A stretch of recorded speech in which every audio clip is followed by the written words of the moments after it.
Coucou à tous, ici la Taloche, la chaîne de la Taloche de catch. Oui. Aujourd'hui, on va vous faire une grosse vidéo pour vous parler d'une grosse semaine de catch. Oui. On va pas parler du show en Arabie Saoudite parce qu'on l'a pas regardé. On a juste eu des échos et puis des informations. Voilà, ça nous a pas trop intéressé, je vous avoue, même si pour nous c'était une heure raisonnable. C'était à la télé le soir, je crois, il me semble. Quelque chose comme ça, c'était une bonne heure de diffusion pour nous, mais on l'a pas regardé, donc on s'en fiche. Donc du coup aujourd'hui on va vous parler de beaucoup de choses. On va vous parler du SmackDown qui a eu lieu le jour d'après du show d'Arabie Saoudite. Aucun rapport avec le film. Oui, pas du tout de rapport avec le jour d'après, c'est vrai. Mais si c'est un très bon film. Voilà. On va vous parler Poula. Alors, on va vous parler de ça, c'est tout. On va vous parler de New Japan, mais très rapidement, juste pour vous dire un peu ce qui va se passer pour Wrestle Kingdom, le plus gros show de l'année du côté de la New Japan, qui va se passer le 4 et 5 janvier, sur 2 jours. Qu'est-ce que tu en penses de cette information? Écoute, voilà. Ok. On va passer également par Raw. On va aussi passer par la NWA, la NWA Vintage, qu'on apprécie toujours autant. Ouais, moi j'adore.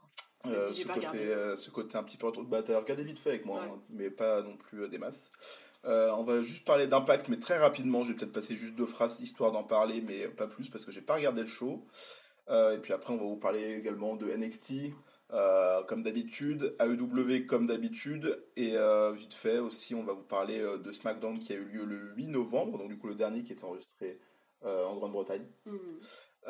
Voilà, et on va finir avec AEW Full Gear, le pay-per-view qui a eu lieu dans la nuit du samedi au dimanche, que moi j'ai regardé quelques petits trucs, mais toi pas du tout. Non, puis de toute façon, avec la connexion internet, c'était pas possible. C'est ça, parce Donc, que voilà, c'est aussi pour ça que c'est un petit peu difficile pour nous ces derniers temps, parce qu'on a une connexion dégueulasse. Voilà. D'ailleurs, la EW, on n'a pas pu la voir. Voilà, c'est ça, le show Dynamite de la AEW de cette semaine, on n'a pas pu voir la fin parce qu'on avait une connexion tellement dégueulasse qu'en fait impossible, quoi. on est resté bloqué C'est au match Minecraft, par quoi. équipe féminin. Mm. Donc voilà. C'est parti? Mm. Ok, c'est parti avec SmackDown du coup qui a eu lieu le 1er novembre 2019. Je vais pas vous parler de façon à peu près de tous les shows qu'on va parler ce soir ou ce matin, ça dépend quand vous regardez la vidéo. On va pas vous parler de tous les shows match par match comme on le fait d'habitude, je vais juste faire des récaps un peu des moments qui m'ont un peu plu. Pour rappeler, pardon, oula, je sais plus parler. C'est la connexion, je pense. Ouais, c'est la connexion, elle va mal même dans ma bouche. Du coup, du show du 1er novembre, c'était le lendemain du show en Arabie Saoudite. Il y a eu des problèmes d'avion. Je vais pas m'attarder sur ça parce qu'il y a eu plein de rumeurs qui sont avérées fausses finalement. Ah, d'accord, très Voilà. bien. Je n'étais pas au courant du coup. C'était faux. Voilà. Donc c'était faux, oui, tu savais pas, tu Ouais. savais un petit peu ce qui était Stramé. colporté. Ouais. Voilà, mais pas du tout en fait, pas du tout. C'est D'accord. juste vraiment un problème technique qui a duré un petit peu longtemps. Et vu que c'était la nuit, les autorités pouvaient pas venir pour régler ce problème. Est-ce que ce serait pas ça la fausse information du coup? De quoi? Bah, les problèmes techniques. Je veux dire, après avoir dit que d'abord c'était des problèmes techniques, puis ensuite on a dit que Bah, nous, en écoute. fait, ils voulaient pas la laisser partir, puis maintenant on dit que c'est des problèmes techniques. Je veux dire, est-ce que c'est Seul pas... Dieu peut savoir. D'accord. Voilà. D'accord. Et je ne suis pas Dieu, d'ailleurs. Du coup, à SmackDown, il n'y avait pas grand monde. Il y avait Brock Lesnar qui était parti un petit peu plus tôt d'Arabie Saoudite parce qu'il a vu le premier match, donc il a filé comme ça, il est parti vite fait, donc il pouvait être présent pour SmackDown. Donc du coup, il fait une petite promo où il dit je vais plus rester à SmackDown parce que ça me casse les couilles, je vais retourner à Raw.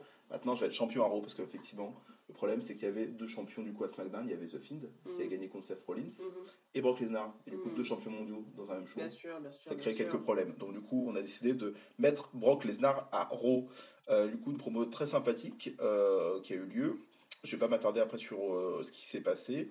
Mais en gros, il y a eu une invasion NXT après le match féminin entre Bayley et Nikki Cross, qui était un match pour le titre de Bayley, le titre féminin.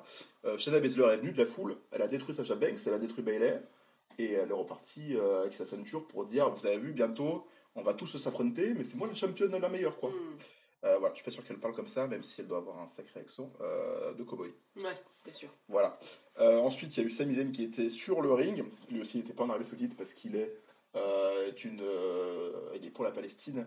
Et vous savez, les problèmes de ce côté-là du monde, vaut mieux pas que Sami Zayn il aille là-bas, sinon il va se faire sans doute décapiter. Donc du coup, il était à SmackDown, et par contre, à défaut de se faire décapiter, pardon, il s'est fait défoncer par Matt Riddle et Keith Lee. Voilà, il s'est pris un Keith Lee directement sur le ventre. Voilà. Donc c'était assez sympathique. On a eu aussi Tommaso Ciampa qui est venu qui est venu interrompre The Miz, qui avait son Miz TV. Ils sont un petit peu provoqués, ils sont affrontés et Tommaso Ciampa a gagné contre The Miz avec sa finisher. Un match qui était en soi assez sympathique. Ensuite, on a Adam Cole qui a été introduit par Triple H et Shawn Michaels, HBK. C'est pas Joey Janela, hein. C'est vraiment Shawn Michaels, parce que toi tu les confonds deux. Voilà. Du coup, c'était Daniel Bryan qui se sont un petit peu provoqués avec Triple H. Daniel Bryan il lui a dit viens, on va se taper. Et puis Triple H il dit viens, tu vas pas me taper moi, tu vas taper Adam Cole plutôt. Donc voilà, et du coup, il y a eu un match de championnat pour le titre NXT en main event. Mais avant ça, il y a eu aussi un match par équipe féminin. Bianca Belair elle a défoncé les deux qui devaient participer à ce match. C'était Carmella et Dana Brooke. Et du coup, pour les remplacer, c'est Rhea Ripley et Tegan Nox qui sont venus. Okay. Assez marrant du coup de voir Rhea Ripley et Tegan Nox en équipe. C'est clair. Voilà, c'était un match qui était très rapide. Rhea Ripley elle a fait abandonner Mandy Rose, la poupée Barbie. Oui, je vois très bien. Voilà, qui a abandonné avec sa prise de soumission. Tu sais, quand elle prend les jambes comme ça, qu'elle la soulève de tout son poids. Bien sûr. Voilà, c'était un match assez rapide et une victoire de Rhea Ripley et Tegan Nox. Maintenant, voilà. C'est les meilleurs amis du monde ou du coup, maintenant, ils font partie de la même équipe, mais on en reviendra plus tard à NXT pour le War Games. Et du coup, le main event, c'était Adam Cole contre Daniel Bryan, un match qui était très sympathique. Ils ont pris un petit peu leur temps, de toute façon, ils avaient le temps. Et c'est une victoire d'Adam Cole qui conserve le titre NXT contre Daniel Bryan et il le gagne, le match, il le gagne clean, pas d'intervention de ses potes. Ce qui est rarissime, du coup. Ce qui est rarissime. Et du coup, il rive les épaules de Daniel Bryan au sol, 1, 2, 3, victoire d'Adam Cole. Le show se termine avec une grosse promo de Triple H qui invite tous ces petits élèves, on va dire, de NXT sur le ring pour dire maintenant on va être au sommet, on va être les meilleurs. Nous on est NXT, on va vous botter le cul. Ok. Voilà. Triple H, hein, c'est un petit peu ce que moi aussi je reproche à Cody, par exemple à la W. Ouais. C'est le mec qui se met un petit peu en avant. Bon, il catche plus, donc voilà, on l'a pas dans les matchs de championnat, mais en tout cas, il en profite un petit peu de NXT parce que c'est aussi un petit peu son truc à lui. Donc il en profite un petit peu pour se mettre en avant, c'est un petit peu bof, surtout quand on voit qu'il y a Adam Cole et Shayna Baszler, quand il les traite un petit peu comme ses enfants, c'est un petit peu bizarre. Voilà, du coup, on a fini avec le SmackDown du 1er novembre. On va faire un petit détour par le Japon avec New Japan Power Struggle. Je vais pas vous parler du show en lui-même parce qu'il y avait plein de matchs et je vous avoue d'ailleurs que j'ai pas pris le temps de regarder les matchs parce qu'il n'y avait pas vraiment de gros matchs qui m'intéressaient à part le Kenta Tomoro Ishii qui devait être fort sympathique, mais je vais surtout parler des annonces qu'il y a eu pour Wrestle Kingdom qui aura lieu du coup le 4 et 5 janvier 2020 maintenant. Du coup, on a Chris Jericho qui fait son retour à la New Japan pour venir provoquer Hiroshi Tanahashi. Hiroshi Tanahashi, je sais pas si tu vois par deux noms qui c'est, mais je sais que tu sais qui c'est. D'accord. Grâce à ses magnifiques cheveux brochingés. Très bien, je vois. Et ses muscles saillants. Voilà. Tu vois à peu près le personnage. Du coup, ça va être un affrontement avec Chris Jericho, ce qui peut être très très cool. Personnellement, moi je pense que ça va être peut-être la dernière apparition de Chris Jericho du côté de New Japan, vu que maintenant il est avec la AEW. Donc je pense que voilà, il a fait un petit peu le tour des grosses stars de la New Japan qu'il peut affronter. Et du coup, voilà. On a aussi eu le retour, ça aussi tu le sais parce que je te l'ai montré à l'époque où ça s'est passé, c'était il n'y a pas si longtemps, c'était il y a même pas un an. C'est le retour de Hiromu Takahashi, le junior, qui fait son retour après sa blessure à la nuque. Je te l'avais montré quand il est tombé sur la nuque dans son match contre Dragon Lee. Il fait enfin son retour et il va affronter Will Ospreay pour le titre junior, du coup, à Wrestle Kingdom, donc un match qui va s'avérer sans doute très cool. Et c'est pas Will Ospreay, bien sûr. Ouais, c'est pas Willow Ospreay. C'est quoi ? C'est Will Ospreay. Ah oui, merde, oui, c'est ça. Parce que si tu rates la vanne, en fait, du coup, ça n'a aucun sens. Non, parce que c'est pas Will Ospreay, c'est Will Ospreay. Oui, je comprends. Parce que j'étais toujours persuadée que son prénom c'était Willow et son nom de famille Spray. Spray, ouais. C'est voilà. Marque, voilà. Mais en soi, c'était censé dans ma tête, ouais, ça s'écrivait comme ça, quoi. Mais pas du tout. Et quand j'ai vu que c'était Will Ospreay, j'étais choquée. Vraiment, ça m'a. Ouais, là, t'as décidé d'arrêter le catch ce jour-là. Ouais, ça m'a vraiment perturbée, en fait. Ça m'a traumatisée, ouais. Ouais, on peut le dire. Très bien. Donc, du coup, voilà, il y a aussi une annonce. Je sais pas si elle a été faite à chaud, mais en tout cas, elle a été faite un petit peu dans cette période. Du main event, du coup, du double main event qui aura lieu le premier jour, donc du coup le 4 janvier du côté de la New Japan. Il y aura Jay White qui va défendre son titre intercontinental contre Tetsuya Naito. Tetsuya Naito, tu vois aussi qui c'est, avec sa crinière très développée. Rouge. C'est ça, il est le roux là. Il va affronter du coup Jay White que tu as aussi vu un petit peu. Je me souviens pas. Voilà, enfin, ils vont s'affronter tous les deux pour le titre intercontinental. Mais le main event, ce sera Kota Ibushi, le meilleur ami de Kenny Omega, Ouais, ça va. qui fera face à Kazuchika Okada pour le titre de champion du monde poids lourd de la New Japan. Et voilà, et en fait, le deuxième jour, les deux champions, du coup, qui seront couronnés ou peut-être toujours champions à la fin de la première journée, les deux champions vont s'affronter la deuxième journée. D'accord. Et voilà, du coup, à la fin de la deuxième journée, il y aura un champion avec 2 titres. D'accord. Donc voilà, ça va être un gros programme quand même pour la New Japan. On a fini la New Japan, on retourne du côté des USA avec la WWE, avec Monday Night Raw. Je ne vais pas non plus vous parler du show. Je vais juste vous parler de ce qui s'est passé par rapport à NXT, parce que c'est ce qui nous intéresse nous. Grosso merdo, il y a eu encore une histoire un petit peu d'invasion, entre guillemets, voilà.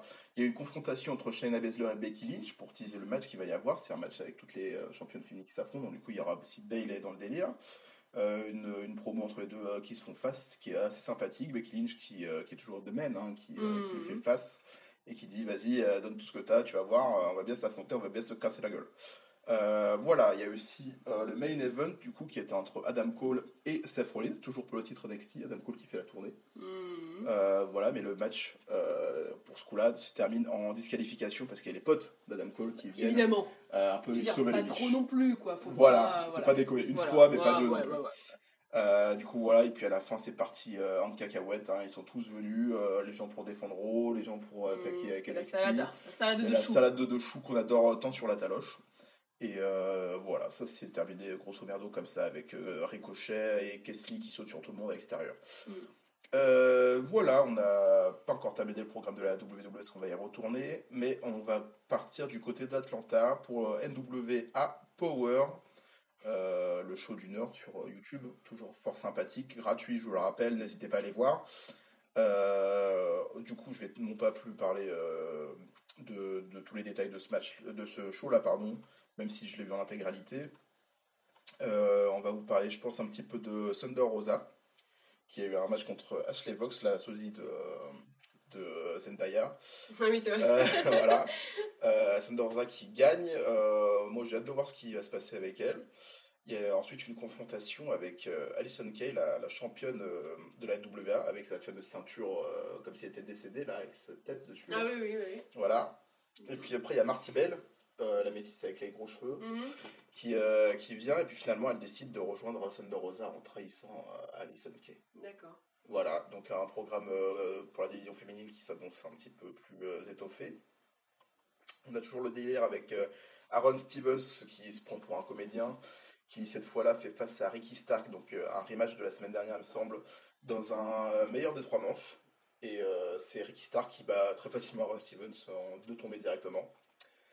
Voilà, et on a suivi ce que je pensais qui allait être le main event, mais qui n'a pas été le main event, c'était Colt Cabana contre James Storm pour le titre NWA national. Une victoire de Colt Cabana, du coup, qui devient nouveau champion. Voilà, James Storm l'attaque pas après le match, mais il le provoque un petit peu et il dit t'inquiète pas, on va se revoir. Il y a eu des gros noms pendant ce match-là qui sont un petit peu passés par là. Il y a eu Eli Drake, il y a eu Mr. Anderson qui est le coéquipier de Colt Cabana. Et à peu près tout ça, voilà. On a toujours les promos avec Nick Aldis et Camille. On a aussi une interaction entre Tim Storm qui a fait une bonne promo qui s'est fait interrompre à la fin par Nick Aldis qui est venu lui parler. Je sais pas trop ce qui se prépare dans ce programme-là entre Nick Aldis et Tim Storm, mais bon, on va voir ça. Et puis on a aussi la grosse division féminine avec le main event qui cette fois-ci était Homicide et Eddie Kingston qui affrontait les Dawson, donc du coup un match qui s'avérait un petit peu violent. Voilà. J'ai pas grand chose à dire de plus sur la NWA, c'est toujours un show à regarder si vous voulez regarder un petit peu du catch un petit peu différemment hein, par rapport à W ou à WWE. C'est toujours super sympathique, c'est un programme très digeste. Donc du coup je vous invite à aller le voir. C'est vrai que moi je le vis pas pareil quand je regarde WWE, que je regarde NWA, franchement. Ah, c'est pas du tout pareil. Ah ouais. C'est vraiment différent, la façon de tourner est différente. Ah ouais. Du coup le fait que ce soit un studio et pas une arène c'est aussi très différent. Mais je prends mon thé devant la NWA. Ouais, tranquille. Comme si tu regardais une petite série. Ouais, c'est ça, comme si tu regardais c'est comme si c'était un peu tes potos, tu vas au théâtre la salle des fêtes de ta ville et t'es content. Voilà, et avec des gens qui font le taf, quoi. Alors WWE, c'est pas pareil, c'est peut-être ça demande C'est plus, du show à plus l'américaine, d'investissement. ouais. Ouais. Moi, pour. C'est plus intimiste, la NWA, c'est plus sympathique, ça te parle directement, je trouve. Voilà, j'allais oublier de faire un petit coucou, enfin un petit coucou, Coucou. on peut le dire. Coucou. Tu fais bien. Coucou. Pour la petite promo de Nick Aldis, pour Retromania Wrestling, le jeu rétro que toi t'as bien apprécié. Oui, j'aimerais bien l'avoir en fait. T'aimerais bien l'avoir, je t'avoue que c'est pas du tout mon style de jeu. Ouais, mais bon. Moi je suis plutôt les jeux buggés comme W2K20. Oui. Là où je peux pas jouer parce que c'est trop buggé, tout ça, j'adore ça. Non, mais en fait, on l'a pas acheté, c'est pas vrai. Pas du tout. Voilà. D'ailleurs, on peut peut-être l'annoncer dans cette vidéo du coup. Vu que Comme tu le sens, c'est toi qui décides. Je vais l'annoncer, de toute façon, on verra bien qui regardera à ce moment-là cette vidéo du coup. On va faire un petit concours pour faire gagner un morceau de ring qu'on a eu dans la version collector de WWE2K20. Oui. Un morceau de ring du combat entre Brock Lesnar et Big Show qui a eu lieu à SmackDown en 2004 ou 2003, il me semble, je sais plus. Du coup, voilà, c'est un vrai morceau authentique du show, c'est de la jupe du ring. Alors, on ne sait pas si c'est le smack. Alors, je pense que oui, moi. Ou le point d'interrogation qui était en bleu, mais du coup, c'est un morceau bleu. Ah oui, pardon, oui. Dans tous les cas, c'est un morceau bleu. Donc, c'est forcément un morceau du smack ou alors point d'exclamation, point d'interrogation. Donc, ça veut dire que c'est une très fine partie de la jupe. Voilà, c'est une version collector. Il y en a eu 30 000. Je lis ce qui est écrit sur le truc. Mais tu fais bien. Et on a la 21e, 483e.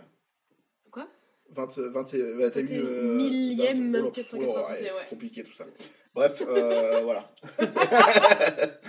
Donc voilà, n'hésitez pas, si ça vous intéresse. Voilà, c'est un petit teaser. On fait un petit teaser pour un éventuel prochain concours. N'hésitez pas à partager un maximum.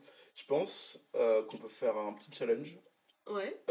Pour avoir un petit peu plus de partage. Ça pourrait nous aider aussi. Bien sûr. De partager cette vidéo. Oui, et s'il y a un nombre de partages c'est ça, et nous, actuellement, là, on est à 22 abonnés sur la chaîne YouTube. Très bien. Je pense qu'on peut dépasser les 30.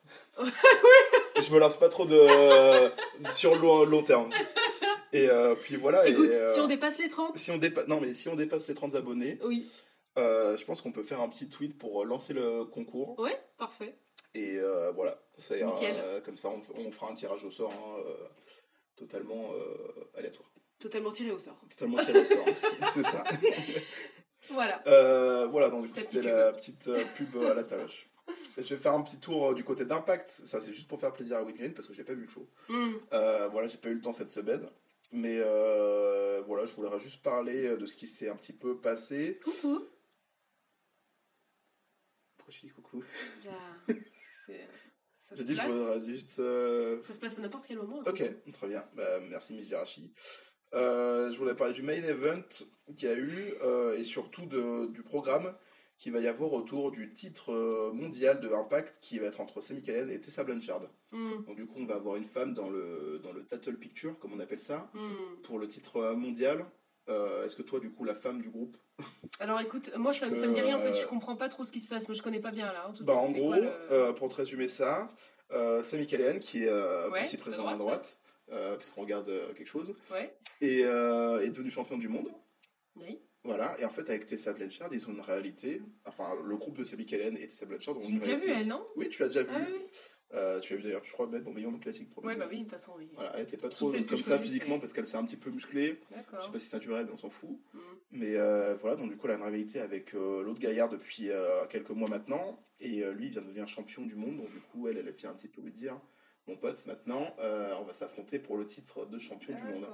Donc voilà, c'est assez rare dans une aussi grosse promotion qu'on ait un match comme ça intergender. Ils ont déjà eu des affrontements tous les deux qui sont d'ailleurs avérés assez cool. La dernière fois, c'était à Slammiversary, il me semble, c'était du coup au mois de juin ou de mai, où c'était Sami Callihan qui avait gagné. D'accord. Voilà, c'était un match sans titre en jeu. Ok. Clairement, moi ça fait depuis que je regarde du catch que je dis je comprends pas que les garçons soient pas avec les filles comme dans les écoles des années 1920. Je me dis que enfin c'est du théâtre quoi, ça paraît possible à 100% de le faire quoi. Donc je dis pas de prendre un gros gabarit garçon et un petit gabarit fille, ça fait moins crédible. Mais à la fin tu prends deux gabarits moyens ou même un gros gabarit et un moyen gabarit, dans tous les cas ça passe dans le cas de... Enfin, ça passe. Enfin, je trouve que c'est une évidence que. Du coup, toi, t'es pour l'intergender, quoi. Bah, évidemment. Mais c'est pas parce que je suis une femme que je suis pour, hein. Oui, non, mais oui, j'ai pas dit ça. Parce que toi, t'es un homme, mais t'en penses quoi? Bah, moi, je suis pas forcément pour. J'ai déjà exprimé un petit peu mes avis sur ça. Mais moi, ça me dérange pas qu'au niveau du gabarit, ça se ressemble, mais c'est pas tellement différent, tu vois. Pour moi, par exemple, je vais comparer ça avec une catcheuse de la WWE, avec Sasha Banks. Elle pourrait jamais affronter un homme. Pour moi, ça serait absolument pas crédible. Elle est tellement frêle qu'en fait. Rio. De quoi? Rio. Ou Rio, par exemple, oui, c'est vrai, de la WWE. Pour moi, ces filles-là, elles pourraient jamais affronter un mec à aucun moment parce qu'en fait, je trouve ça pas crédible du tout, quoi. Bah, je pense que Rio, elle peut affronter Jungle Boy. Oui, bah oui, par exemple, voilà. Oui, Jungle Boy, oui. C'est, bah, ça dépend du gabarit. Oui, ça dépend du gabarit. Mais par exemple, nous, ce qu'on a eu, et ce qui d'ailleurs nous a dérangé pour le premier show AW qu'on a regardé, c'était Rio contre Nyla Rose. Ah oui, non, mais là. La différence de gabarit était telle. Ouais. Qu'en fait, on n'y croyait pas 5 secondes quand Rio gagnait. Mais même. Et pour moi, ça aurait été un mec en face avec même le même gabarit que Nyla Rose, je lui aurais pas cru, quoi. Ah bah non, mais ça c'est sûr. Mais même deux femmes, là, c'est pas possible. Tu te dis de toute façon, c'est pas possible. Voilà. Bah après, ce qui me gêne moins, après, je vais sans doute m'attirer des foudres, mais ce qui me gêne moins sur le côté femme contre femme, même quand il y a une différence de gabarit énorme, c'est qu'ils peuvent raconter quelque chose comme ce que nous, on n'a pas eu dans ce Rio Nyla Rose dont on parlait juste avant. C'est que le match n'était pas bien scénarisé.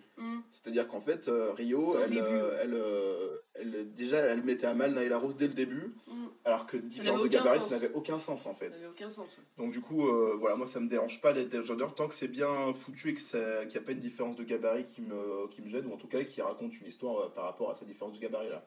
Parce que moi, si c'est juste pour mettre, je vais dire une bêtise, mais genre Sasha Banks contre Brock Lesnar, et que Sasha Banks commence dès les premières minutes à foutre mal Brock Lesnar. Moi j'y crois pas du tout. Franchement, tu vois un affrontement Brock Lesnar contre Sasha Banks, Brock Lesnar il arrive, il récupère Sasha Banks, il la met à terre, quoi. Et même si après on me dit oh là elle est courageuse, elle se relève, je me dis bon pourquoi pas. Mais si Sasha Banks elle est là, elle tient tête directement à Brock Lesnar, ça n'a aucun sens. Ouais, non, mais je suis d'accord avec toi sur ça. Donc, voilà. Et c'est pareil pour du même genre, de toute façon. Oui, bah oui.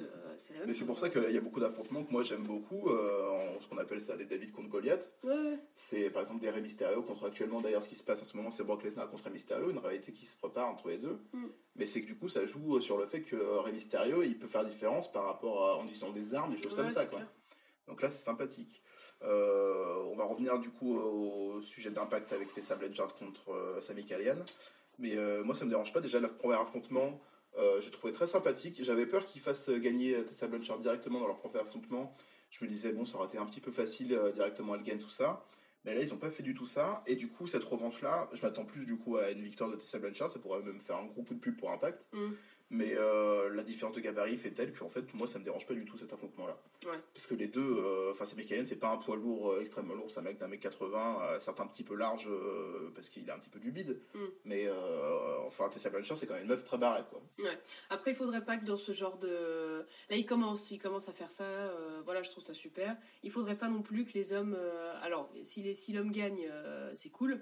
Oui. Il faudrait pas non plus que si l'homme gagne à chaque fois. Il faudrait pas que ça dure trop longtemps, quoi. Sûr, ouais. Parce que sinon, c'est du gros foutage de gueule, quoi. Enfin, à ce moment-là, c'est se moquer de la situation féminine. Il faudrait pas non plus aussi que. Il faudrait pas que la femme gagne tout le temps. Que la femme gagne tout le temps, tout ça. Et il y avait eu. C'était le show Impact Bound for Glory qui avait eu lieu il y a quelques semaines maintenant, où on avait une bataille royale générale où en fait les hommes et les femmes étaient mélangés. Donc apparemment Impact part vraiment sur l'intergender. Voilà, et en fait, il y avait eu des bons trucs avec des filles qui avaient un gabarit assez imposant. Et il y avait eu Kyla Ray, je sais pas si tu te rappelles d'elle, elle avait été à Impact, à la W, pardon, celle qui souriait tout le temps et tout ça, là, qui du coup elle fait partie de ce match. Et pour le coup, moi j'ai trouvé qu'elle faisait tâche, elle, pour le coup, dans ce match-là, parce qu'elle avait un gabarit vraiment très frêle, et qu'elle a 2-3 reprises, elle a fait des prises contre des mecs où en fait, la différence de gabarit était trop différente pour moi. Et voilà. Donc du coup, pour encore en revenir au sujet principal, moi ça m'intéresse vraiment beaucoup ce futur combat entre les deux, qui aura lieu d'ailleurs, il a été annoncé pour Hard to Kill, le pay-per-view d'Impact qui aura lieu début janvier. Donc je pense que je verrai ça. Et puis voilà, j'ai hâte de voir ce match-là, je pense qu'il peut être très très beau. J'ai pas grand-chose à dire du côté d'Impact de plus. Les choses suivent leur cours et puis les programmes continuent à se faire. Donc voilà. Voilà, on parle maintenant du sujet qui intéresse tout le monde. Bien sûr, tout le monde. Au moins 22 personnes. Au moins 20. Pas 24 avec nous, quoi. Ouais, 24 avec nous, mais si on pouvait au moins faire 24 vues, ce serait cool. On va parler de WWE NXT du 6 novembre, toujours à Orlando, en Floride, au Full Sail University. Et on a directement la réplique, la répercussion, pardon, pas la réplique, parce que ça n'a aucun sens. Non, réplique c'est parler, tu sais. Ouais, c'est ça. Quand quelqu'un dit quelque chose. Bah moi je vais pas trop parler, donc du coup c'est un petit peu bizarre. Du coup, les Original Club, du coup c'est AJ Styles, Karl Anderson et Luke Gallows, qui viennent directement dans l'arène de NXT, qu'ils ont fracassé une Spider au début du show pour un petit peu s'imposer. Ils viennent sur le ring. AJ Styles lui dit bon, maintenant ça finit votre bordel là. Moi je prends un petit peu l'accent de paysan quand je parle à AJ Styles parce que c'est un petit peu un paysan. Ah bah c'est un pétzouille, hein. Déjà bon, sa coupe de cheveux avec sa petite barbichette. Voilà. Est-ce que tu as envie de tweeter à AJ Styles de couper les cheveux? Oh, franchement, mais non, tu vois, j'oserais même pas. Je pense que ça lui ferait beaucoup de mal. Tu penses? Je pense. Ouais. Non, parce que quand on s'évertue comme ça, tu vois, on insiste comme ça, je pense que c'est quelque chose de fort dans son cœur, sur sa tête surtout. Sur sa tête, c'est quelque chose de long, ouais. Ouais, c'est quelque chose de beaucoup trop long. Voilà, clairement, on dit, et franchement, une fois sur deux, j'ai l'impression qu'il porte une perruque, donc c'est vraiment affolant. J'espère qu'il leur a une calvitie pour le coup. Parce que non, mais ce serait l'horreur. Je pense qu'il se fout en l'air. Bah, je pense qu'il arrête, il suffit directement sur le ring. Bref, du coup, AJ Styles fait une promo en provoquant un petit peu NXT. Tommaso Ciampa vient lui tenir tête. Il lui dit écoute, mon pote, maintenant t'es ici dans le main roster, c'est ici le roster principal, MDR. Et du coup, ils sont tous en train de dire waouh, incroyable, c'est génial, vraiment. Voilà, ils disent qu'ils vont s'affronter. Enfin, AJ Styles lui dit t'as bien du courage de venir ici. Plutôt, ouais. Alors que t'es tout seul. Et là, du coup, il est pas tout seul parce qu'il y a Matt Riddle et Keith Lee qui viennent un petit peu l'aider. Du coup, ils décident que ce soir, ils vont s'affronter dans le main event en 3 contre 3. Ouais, Matt Riddle avec ses claquettes pink, qui est très belle claquette. Ouais. Vraiment, j'adore avoir autant de style que lui. Voilà, premier match directement du show, c'est Pete Dunne. Je vais le dire comme ça à chaque fois. Pete Dunne, je vais le dire comme ça. Contre Damien Priest. Du coup, un match retour de ce qui s'est passé il y a 2 ou 3 semaines maintenant. Très bon match. Ouais. Toi, t'as beaucoup apprécié aussi ce match. Tout à fait. Pete Dunne qui claque les doigts de Damien Priest dans tous les sens, c'était super cool. Et la fin, j'ai trouvé ça super cool avec le fait qu'il voulait encore tricher en lui mettant un petit coup de pied dans les coronesses. Mais cette fois-ci, Pete Dunne, il se fait pas avoir. Il récupère son pied, il lui fout lui un coup de pied dans les coronesses et il lui pète ensuite les doigts pour que Damien Priest abandonne. Ça, c'est bien cool parce que moi, j'aime pas Damien Priest. T'aimes pas Damien Priest? Bah, je l'aime. On se croirait sur CSL Catch. On se croirait sur CSL Catch. Ouais, puis les chemins de partenaires. Non, mais apparemment, il est joli. Donc, il est joli, comme dirait Stury. On m'a dit dans l'oreillette. N'hésitez pas, #Stury, #il est joli. Non, j'aime pas. Je pense que c'est un mec qui est imbu de lui-même de base. Alors son personnage lui va bien. Voilà, c'est tout ce que j'ai à dire. Je préfère Pete Dunne, mais de loin, quoi. Très bien. Je tiens juste à préciser que Damien Priest, il a une quarantaine d'années. Et alors quoi? Voilà, moi ça me choque à chaque fois quand j'ai cette information. Ah non, ça me choque pas spécialement, moi. Très bien. Du coup, voilà, une victoire de Pete Dunne. Il se fait directement attaquer ensuite par Killian Dane. Mais Pete Dunne, il a quel âge? Pete Dunne, il est assez jeune, il a 27 ans, je crois. Ça, c'est plus choquant. Ça, c'est plus choquant, ouais. Ah bah, je trouve que Pete Dunne, il a une tête à avoir 38 ans. 38 ans? Ouais. Oh, quand même. Non, je te jure. Ah, très bien. C'est à cause de quoi? À cause de son acné? Visage, son visage qui est un peu détruit, et puis détruit. Il était pas détruit. C'est la Seconde Guerre mondiale sur son visage, ça se voit. Non, mais il fait un peu abîmé, quoi. Il a les cheveux un peu abîmés, il a un corps assez massif et tout, il fait plus âgé, ouais. Moi, je trouve que ça va vachement avec son personnage. Ouais, Pete Dunne. c'est clair. C'est vrai qu'en fait, quand tu le vois, tu sais que c'est un bagarreur direct. Ah ouais, totalement, ouais. C'est un bagarreur de rue. Ouais. Puis moi, j'adore sa combi, comme dans les années un peu 80. Ouais, c'est vrai. Voilà, donc... Du coup, voilà, c'est Killian Dane qui vient ensuite défoncer. Comme d'habitude. Pete Dunne. Bah oui, de toute façon, il lui en veut depuis qu'il lui a cassé les doigts. Je sais pas si tu te rappelles de cette fameuse soirée où Pete Dunne il arrive comme ça, il voit Killian Dane sur le banc de l'entrée. Je m'en souviens pas. Il y a beaucoup de gens qui s'en rappellent pas. Je fais encore une petite dédicace à CSL Catch parce que j'ai écouté vite fait leur critique de NXT, mais ils se rappelaient pas pourquoi Killian Dane, en fait, il affronte tout le monde. Ils disaient juste Killian Dane, il vient taper tout le monde. Ça, non, c'est pas du tout ça. C'est qu'en fait, il y a eu un match où, d'ailleurs, je crois que c'était contre Matt Riddle où Killian Dane avait perdu. Et Le match d'après, c'était Pete Dunne qui faisait son entrée. Et en fait, Killian Dane était sur le bord de l'entrée en train de partir. Et il l'a insulté, il a fait ah, bon pote, je vais te défoncer, tout ça. Et Pete Dunne, bien sûr, vu que c'est un mec qui a pas peur, il vient vers Killian Dane et il lui pète les doigts. Et il se barre comme ça. Du coup, depuis Killian Dane. Donc, du coup, le vrai fautif, c'est Killian Dane en fait. Non, c'est Pete Dunne. T'as dit Pete Dunne s'est retourné et il lui a claqué les doigts. C'est qui lui a dit va te faire cuire un œuf en enfer? C'est personne, c'est juste Killian Dane qui était en train de râler parce qu'il avait perdu son match. Et Pete Dunne qui est venu lui casser les doigts pendant son entrée. Comme ça, gratuitement. Ouais, c'est ça, ouais. Enfin, juste parce qu'il aimait pas sa gueule, quoi. Ah ouais. Voilà. Ah ouais. Donc en soi, c'est Pete Dunne qui a un petit peu provoqué, quoi. Et c'est pour ça que, du coup, la semaine dernière, ou il y a 2 semaines, je sais plus, c'est Killian Dane qui est venu défoncer Tyler Bate. Voilà. Il est venu le défoncer après son match et tout ça. Et en fait, c'est justement parce qu'en fait, maintenant, Killian Dane, il veut défoncer Pete Dunne. Et du coup, Tyler Bate, c'est le pote de Pete Dunne. Je vois. Du coup, voilà. C'est redondant, hein, puis, enfin. C'est vrai, mais tu as déjà dit qu'on l'a regardé. Ah bah oui, je l'ai dit à chaque fois. Du coup, voilà. Mais là, ce qui n'était pas redondant, c'est qu'il y avait Damian Priest qui est aussi venu pour un petit peu défoncer Pete Dunne. Bien sûr. Et en fait, il s'embrouillait avec Killian Dane parce qu'ils voulaient tous les deux le défoncer. Du coup, ils se sont tapés. Et finalement, Killian Dane, il a tapé tout le monde. Donc, voilà. Je sais pas si ça veut dire que Damian Priest va rejoindre un petit peu cette rivalité-là, vu qu'il s'est fait défoncer par Killian Dane. Ou si ça va en rester là pour lui, il va se dire bon, il m'a défoncé donc je vais pas non plus le faire chier. Ça va faire un mec contre tous, quoi, en fait. Ouais, voilà. Contre tous, quoi. Killian Dane, je sais pas si toi ton avis a changé sur lui, mais moi je suis toujours très réticent à Killian Dane en solo et comme ça. Pour l'instant, je trouve que c'est un peu de la merde. Alors, il arrive, il défonce un peu, il s'en va. Très bien. Puis il a toujours le même. Le même t-shirt ? Ouais. Parce qu'il se lave pas. Non. Il ne rase pas non plus. Ouais. Ça, c'est un problème au niveau d'hygiène. Hein. Ces douches durent 3 heures. Nikki Cross, elle lui dit à chaque fois, elle dit bon. Écoute, mec, on a plus d'eau. On a plus d'eau, voilà. Je suis quelque chose, moi, je suis pas non plus politique. Le nombre de serviettes pour les saurer et tout, non, c'est. Mais je pense qu'il prend juste des peignoirs. Il faut. Ouais, il se prend un peignoir. J'espère qu'il dort pas tout nu, parce que t'imagines les draps. Donc du coup, moi je trouve ça un peu... c'est toujours la même chose, ça m'ennuie et ça m'inspire pas du tout pour la suite. Donc pour l'instant, ce personnage, il me saoule juste. Très bien. Voilà, il me saoule juste. Voilà. Alors que je l'ai vu en équipe et tout ça, etc. Je trouve que c'est un bon catcheur, j'aimais bien son style un peu bûcheron sauvage là, un peu ermite là.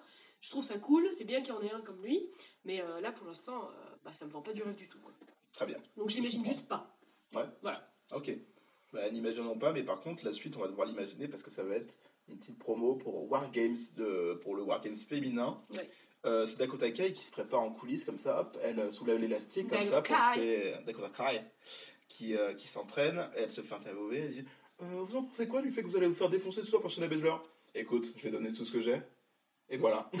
Non, attends, tu as envie de dire Dakota Kai qui fait semblant de se préparer avec son excellent jeu d'actrice. Ouais, c'est vrai. Waouh. C'est vrai que nous on apprécie toujours par Dakota Kai, c'est vraiment difficile. Ça se voit que c'est pas une comédienne. Ah bah non, oui, ça c'est sûr. C'est une bonne catcheuse, mais alors une comédienne, pas du tout. Ah ouais, pas du tout. Pas du tout. Donc du coup voilà, c'était la petite promo de Dakota Kai qui essaye de nous faire croire qu'elle sait bien jouer la comédie. Ensuite, c'est un match qu'on n'a pas vraiment apprécié. C'est Tainara, la brésilienne, qui a rencontré Santana Nagaret, la nouvelle venue, que moi je connaissais déjà un petit peu avant, mais toi pas du tout, donc du coup c'était à la découverte. Ah oui, c'est vrai. Et c'était ce match du coup qui a été remporté par Tainara. Ouais, ce match un peu fadasse, hein. On peut le dire. Fadasse, on peut le dire. Il y avait des moments qui étaient extrêmement lents. C'était même gênant. Ouais. Nous, c'est la troisième ou quatrième expérience avec Tainara. On essaie toujours de voir si ça passe. Moi, de mon côté, à moi, c'est passé un petit peu mieux. Je trouvais que c'était beaucoup plus agressif. Mais c'est toujours pas non plus incroyable. Moi, ce que je me suis dit, en fait, c'est que j'aimerais bien qu'elle soit accompagnée par une meuf avec un gros gabarit. Pour un petit peu la crédibiliser un petit peu plus. En fait, c'est ce qui s'est passé pour ce match, en fait, où, du coup, Santana Nagaret, c'est ça, elle est très mauvaise. Il faut dire ce qu'il y a. Donc, elle a une super présentation. Moi, j'ai adoré. Enfin, j'ai adoré. Mais je l'ai trouvé cool. Parce qu'on peut un petit peu dire ce qui s'est passé à ce moment-là. C'est qu'on regardait. Moi, j'ai vu Santana Nagaret. Je dis bon, ok, d'accord, bon, très bien, peut-être. Et toi, tu te dis, mais non, elle est trop cool. Regarde là, elle a une cape. Tu m'as dit ça. Tu m'as dit, non, elle a une cape. C'est une super héroïne. Tu me dis, bah non, pourquoi elle a une cape? Parce que voilà, tu connais tous les super-héros. Non, mais en fait, je me suis dit, c'est cool. C'est cool parce qu'il y a un personnage féminin qui va jouer la super-héroïne. Et là, tu sais, je pensais à The Boys et tout, en fait. Je pense à, tu vois, genre une personne humaine et tout, qui a des pouvoirs, je trouve ça cool et tout. Je me dis, chouette, un nouveau personnage un peu différent, tu vois. Parce qu'il n'y en a pas des super-héros. Genre, il n'y en a pas. Et ça, tu aurais vu, je fais une petite aparté, mais dans les années 2004 et tout ça, il y avait un personnage qui s'appelait Hurricane. Hurricane, et du coup c'était un super-héros, inspiré un petit peu de Green Lantern, tout ça. Et c'était super cool. Ok, voilà. Et ben voilà. Et ben là je me suis dit, c'est super cool. En plus elle arrive, elle a l'air plutôt agile, plutôt consciente de son corps, comme certaines pas du tout, donc voilà. Et voilà, elle fait sa petite pirouette, son machin, elle grimpe, elle a le smile et tout. Je me suis dit, putain, trop cool. Et là, elle se met à marcher en direction de Tainara. Je me suis dit, non. Que fait-elle? Ça va pas du tout en fait. Quelle est donc cette immondice? Et donc en fait ce qui se passe c'est que Tainara elle est vachement nulle. Non en fait du coup oui elle est nulle, mais elle est vachement mise en valeur par la nullité de son adversaire quoi. En fait ça la met en valeur quoi en fait. Bah oui, c'est vrai que Tainara sort forte de ce match parce qu'en fait c'est un gars encore en plus mauvais qu'elle. Et là ce qui est marrant, c'est un truc que j'ai pas relevé quand on regardait, mais que je vais relever tout de suite, c'est que Tainara elle a l'habitude de se vanter quand même de par son faciès, de par son comportement et tout. Bon elle a arrêté avec sa langue, déjà c'est bien parce qu'elle avait un type de langue. Mais là, elle s'est pas vantée, pas trop. Elle s'est vantée quand elle est arrivée, qu'elle a fait son mouvement avec ses fesses. Là, on sait pas trop si c'est une karatéka ou une stripteaseuse, bref. Mais après, elle s'est pas trop vantée du match, alors qu'elle gagnait, en fait. Enfin, alors qu'elle était vachement meilleure, quoi. Donc ça, c'était plutôt agréable parce que c'est un personnage que je pense qui aurait du potentiel. Là, l'espèce, le style karatéka, on l'a déjà dit, mais bon... il y a du potentiel quoi et bon elle arrive pas à jauger son personnage mais du coup voilà. Ça manque un petit peu de travail surtout sur son entrée que je trouve vraiment pas du tout totalement fade, transparente. Voilà, mais sinon sur le catch ça commence à un petit peu s'améliorer. J'aime bien aussi sa nouvelle finisher là, son sorte de coup de pied c'est un kick, qui était très violent bien du coup car qui est totalement avec son personnage. Donc du coup voilà, on va voir, je pense qu'on va continuer à voir ce qui se passe les prochaines semaines avec Tainara et que ça peut être sympathique au fur et à mesure. Ouais, sympa, du coup voilà, on a encore un match féminin parce qu'on n'en a pas qu'un seul du côté d'NXT. Oui, je ferai toujours cette blague. Voilà, donc du coup c'est Dakota Kai contre Shayna Baszler. C'était pas un match pour le titre. Et pourtant, Shayna Baszler a quand même gagné. Donc le fameux théorème de Raw ou SmackDown où les champions perdent quand c'est pas un match pour le titre n'est toujours pas actif à NXT. Un match qui s'avérait très sympathique. Dakota Kai, elle fait des bons kicks à chaque fois.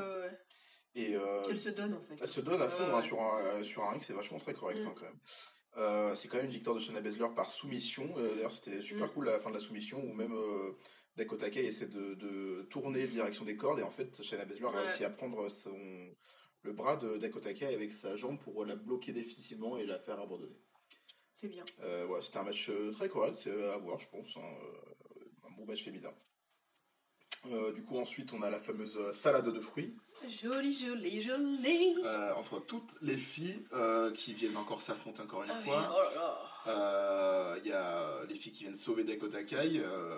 Et puis voilà, il y a Mia Yim qui quand même vient sauver un petit peu le beau monde. Alors attends, avec son kendo. Tu peux pas dire il y a Mia Yim qui vient quand même. Non, en fait, il se passe tout ça et d'un coup, il y a Mia Yim qui vient. L'héroïne, c'est peut-être elle du coup. Bah bien sûr, là tout de suite c'est elle. Voilà. C'est l'héroïne des années 90, tu vois, des années 2000. Mais là je trouve qu'elle arrive avec un style qui était plus cool que quand elle catch. Bah c'est un style avec son petit baggy, hip-hop. Mais quand quand c'est pour catcher, je trouve que c'est pas trop. C'est entre le catch vraiment sérieux et le baggy un peu dégueulasse. Ouais.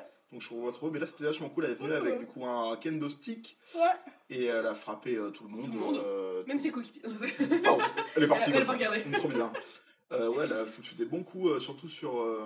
C'était qui? C'était Jasmine Duke qui s'est pris un coup dans la jambe, elle pouvait foutre un coup de pied et en fait elle s'est pris un coup de kendo stick dans la jambe et après elle est vite partie. Et, vu comment elle est maigre, je pense qu'elle a bien ressenti quand même.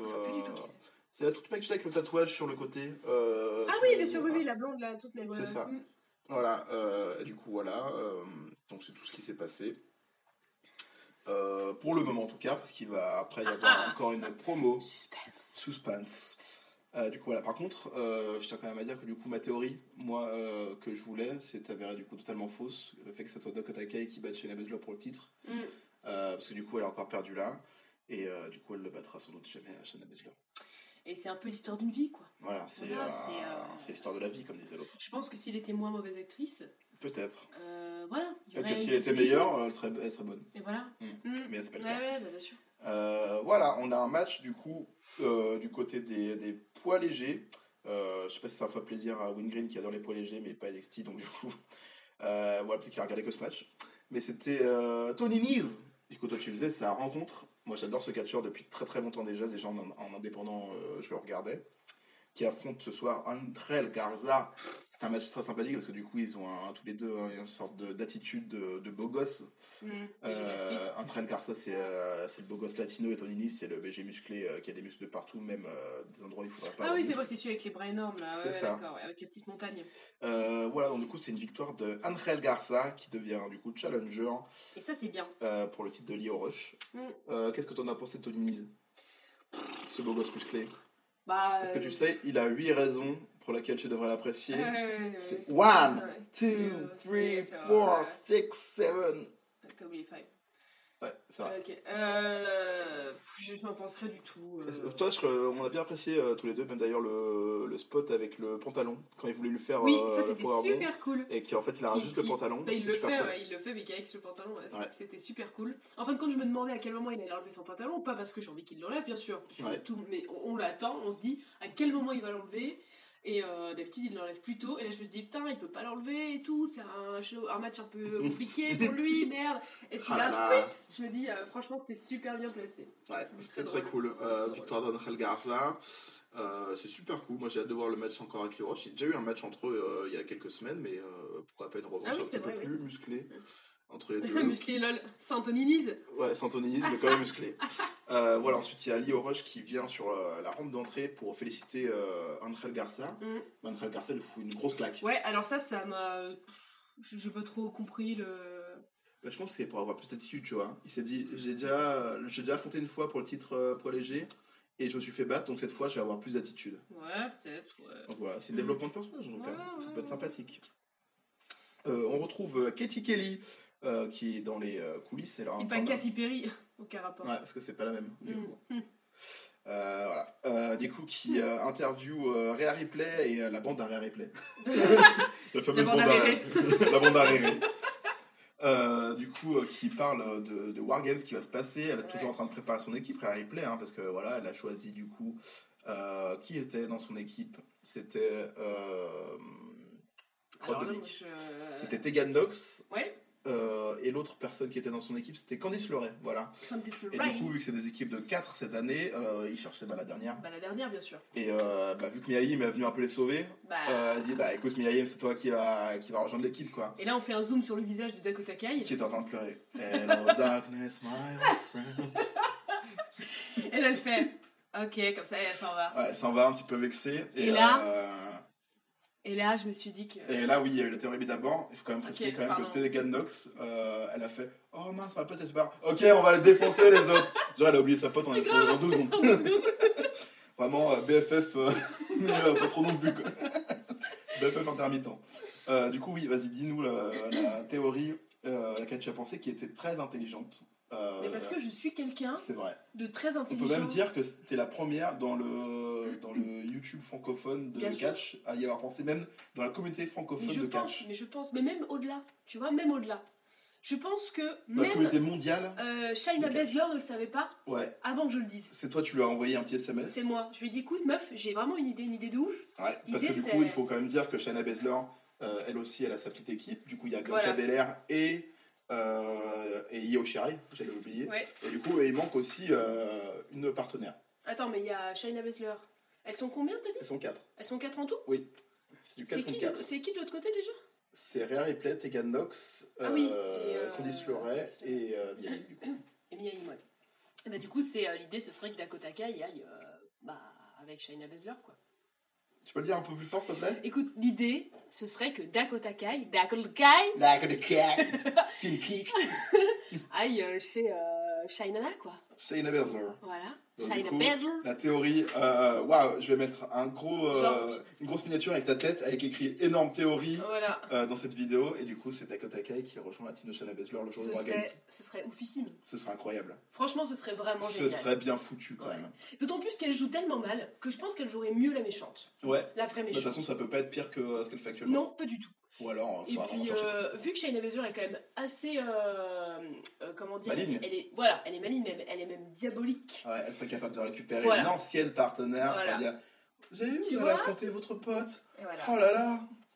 Voilà. C'est une énorme théorie. Quand tu l'as dit, j'étais en mode putain, mais oui, ça paraît tellement évident, c'est incroyable. Bah, j'espère, franchement, ce serait vraiment super cool. Ce serait super cool. Je regarde ça comme je regarde les Feux de l'amour, tu vois, avec énormément de. C'est le truc que tu sais pas sur moi. Ok, d'accord, très bien. Du coup, on a ensuite un match que moi j'ai beaucoup apprécié, toi un petit peu moins, il me semble. Parce que tu as un petit peu du mal avec Isaiah Swerve, mais du coup, c'est Swerve, Isaiah Scott, qui affronte Dominik Dijakovic. Les deux, en fait, j'ai du mal de toute façon. T'as du mal avec les deux. Moi, le match, j'ai trouvé super sympathique. Cette opposition de style était vraiment très plaisante. Isaiah Swerve Scott, il est vraiment très dynamique sur un ring. Et Dominik Dijakovic, c'est vraiment un bloc, un mur, le mur de Berlin, on pourrait le dire. Le mur de Croatie, peut-être. Ouais, plutôt. Du coup, voilà, c'est une victoire de Dominik Dijakovic avec sa finisher, le Feast Your Eyes, dans un bon match. Voilà, qu'est-ce que tu en as pensé moi, Swerve, je le connaissais pas. Donc, si, tu l'avais déjà vu. Ah non? Si. Ah ouais? Oui. Bah, j'avais aucun souvenir alors. Bah, c'est pour ça que ça m'a surpris quand tu m'as dit que tu n'avais pas trop apprécié là, parce qu'en fait, la première fois qu'on l'a vu, tu as dit que tu le trouvais super cool. Ah ouais? Ah bah là, pas du tout. J'ai pas spécialement apprécié ni sa présentation, ni. Alors j'aime bien si quand il monte son poing, là je sais plus où, pour toucher son front, ou je sais pas ce qu'il va toucher. Ouais. Tu veux parler de son logo, qu'on dirait un logo de bière, peut-être? Oui, oh mon dieu! Alors, ou ça, ou un logo de pneus. Ouais, de pneus. Ouais, tu vois, de garage automobile. De pneus Swerve. Remboursé à 50%.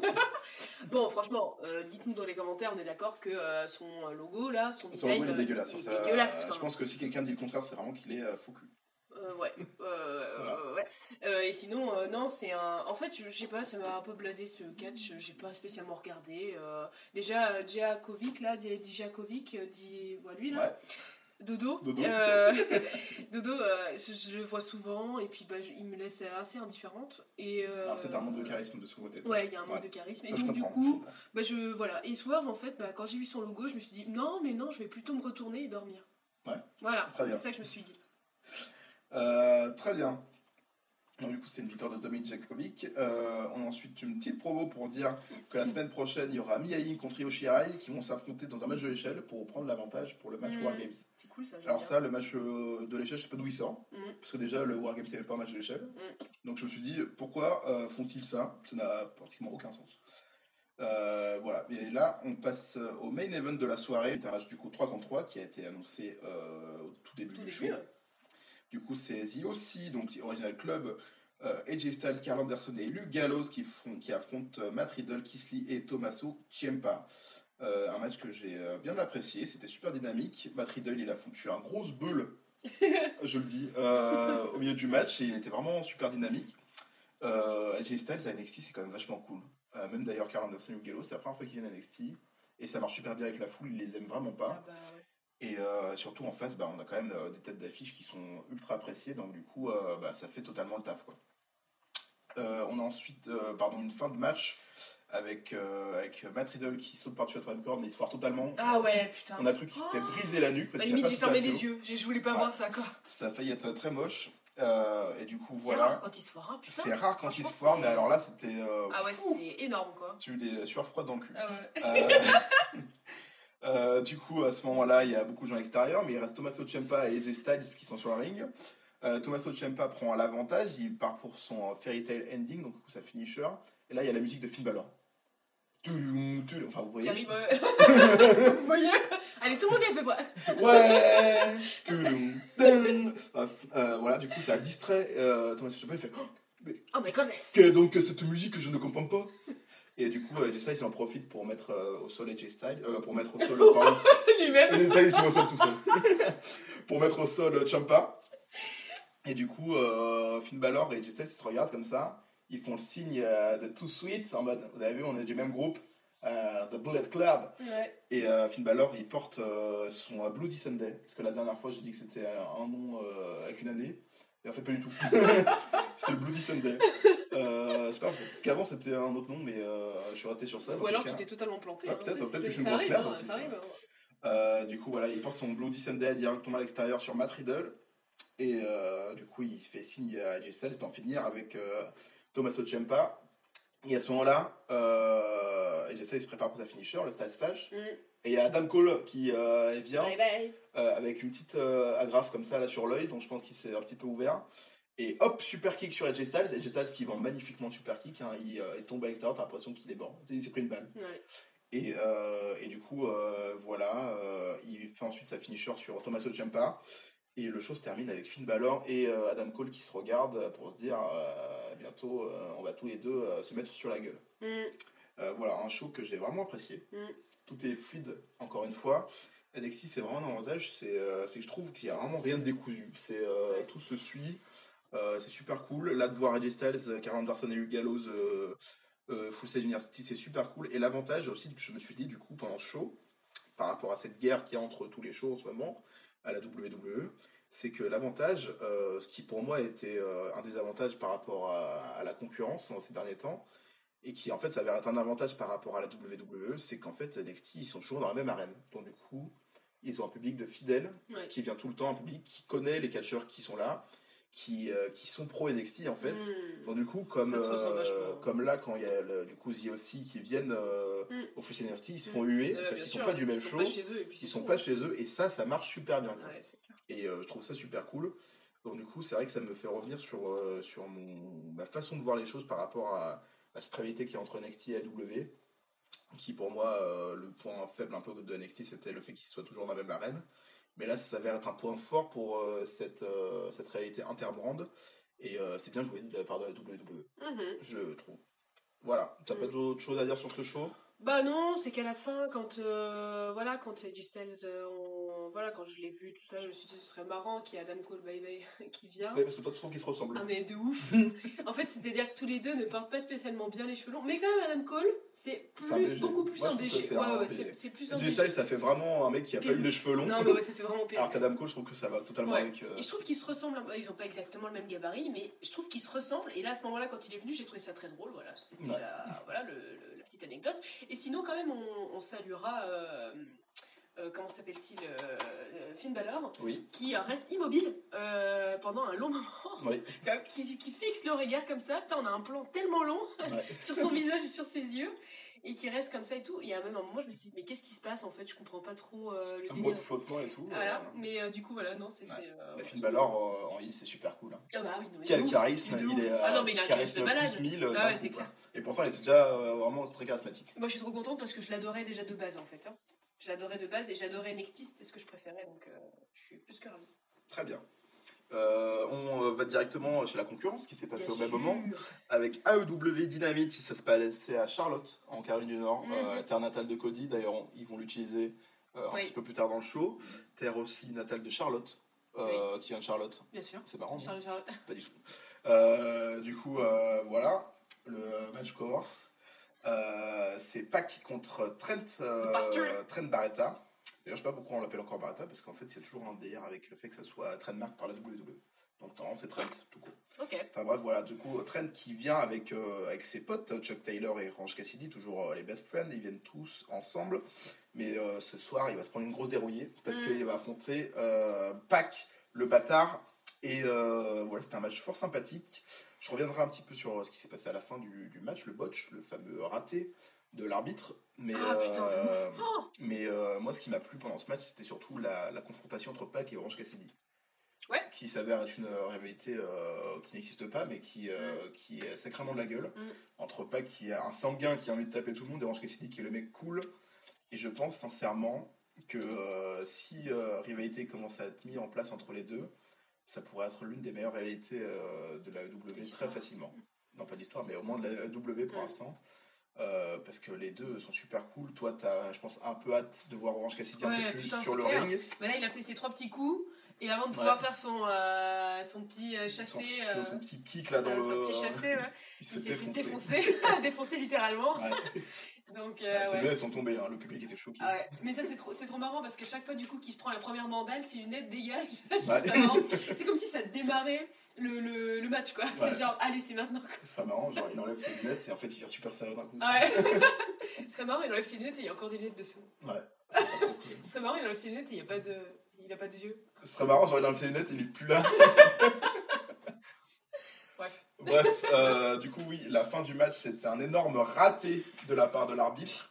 Merde. Pac qui fait du coup son Black Arrow. Du coup, ça finit sur de la 3e corde avec son fameux tournis là, qui est très joli. Puis tout allait bien jusqu'à là. Et du coup, il se pose sur un train pour faire le tomber. 1, 2, 3. Et en fait, l'arbitre il s'arrête avant de faire le 3 alors que personne ne bouge. En fait, pas du tout. 1, 2. Et en fait, il s'arrête. Alors que clairement, il y avait 3, même Pac, il est en mode qu'est-ce que tu fais, what the fuck. Donc, du coup, Pac, parce que c'est pas le dernier des cons, il en profite pour faire. C'est un bâtard, mais c'est pas un connard. Voilà, c'est un bâtard, mais c'est pas un connard. C'est ce qu'on a marqué c'est beau. sur sa tombe. Du coup, qui en profite pour faire sa soumission, du coup, je sais plus comment ça s'appelle. De quoi? De Brutalizer, voilà. Okay, Brutalizer. Du coup, pour faire abandonner Barretta, enfin en tout cas Trent. Et du coup, voilà, après, il prend le micro pour dire que tout le monde ferme sa gueule et qu'il va faire d'Adam Page un exemple à full gear. Voilà, c'est exactement ce qu'il dit, oui. Le raté était impressionnant. Franchement, j'ai rarement vu un raté. Mais en plus, tel que, alors là, même les gens étaient dans l'incompréhension, tu vois. Même les catcheurs étaient dans l'incompréhension. Je pense que Trent qui jouait le mec totalement mort, et il a regardé. Il s'est relevé, il a fait, mais qu'est-ce que... qu'est-ce que, what the fuck. En vrai, nous, on s'est pris la tête à ce moment-là. Oui, parce que toi, tu disais que c'était pas un raté, parce qu'il s'était relevé. Ouais. Alors que moi, je disais que c'était totalement raté. Voilà. En fait, toi, t'as dit, putain, t'as vu et tout. Moi, je me suis dit, mais quoi pas du tout, tu vois. Moi, je me suis dit, en fait, c'était une technique pour Pac, tu vois, de faire durer plus longtemps. Oui, toi, tu pensais qu'il le faisait souffrir. En fait, c'est relevé avant de tomber pour faire souffrir. C'est ce que je pense. Vu que ça lui ressemblait plus ça tôt, ça aurait pu, tu vois. Et en fait, non. Après, on l'a revisionné 3 fois, hein, quand même, pour dire, pour être sûr. Non, moi, j'étais sûr dès la première fois que c'était un énorme raté. Ah ouais, franchement, mais... Parce qu'en fait, toi, du coup, t'es pas trop... je suis moins... T'es moins connaisseux, du coup, dans ça. Toi, tu pensais que juste en enlevant son bras de la jambe, tu pensais que ça arrêtait de tomber en fait, alors que pas du tout, c'est dès qu'il y a contact physique et que l'autre il a les deux épaules au sol. Et oui, alors que moi non, je pensais qu'il fallait forcément avoir une espèce de force. Ouais, c'est ça. Sur le corps de l'autre, quoi. Donc voilà, ça a créé une incompréhension auprès de tout le monde. C'est un énorme raté. J'espère que comme le mec des feux d'artifice, Brandy, allait le virer. Voilà. C'est clair, ouais. Du coup, voilà, il y a eu la promo ensuite de Pac. Et ensuite, on a la grosse promo, ce que j'ai vu sur les réseaux sociaux, la meilleure promo de la AEW, la meilleure promo de Cody de l'histoire. Il y a même The Rock qui a tweeté en disant bravo mon pote, très belle promo. C'était Cody qui venait.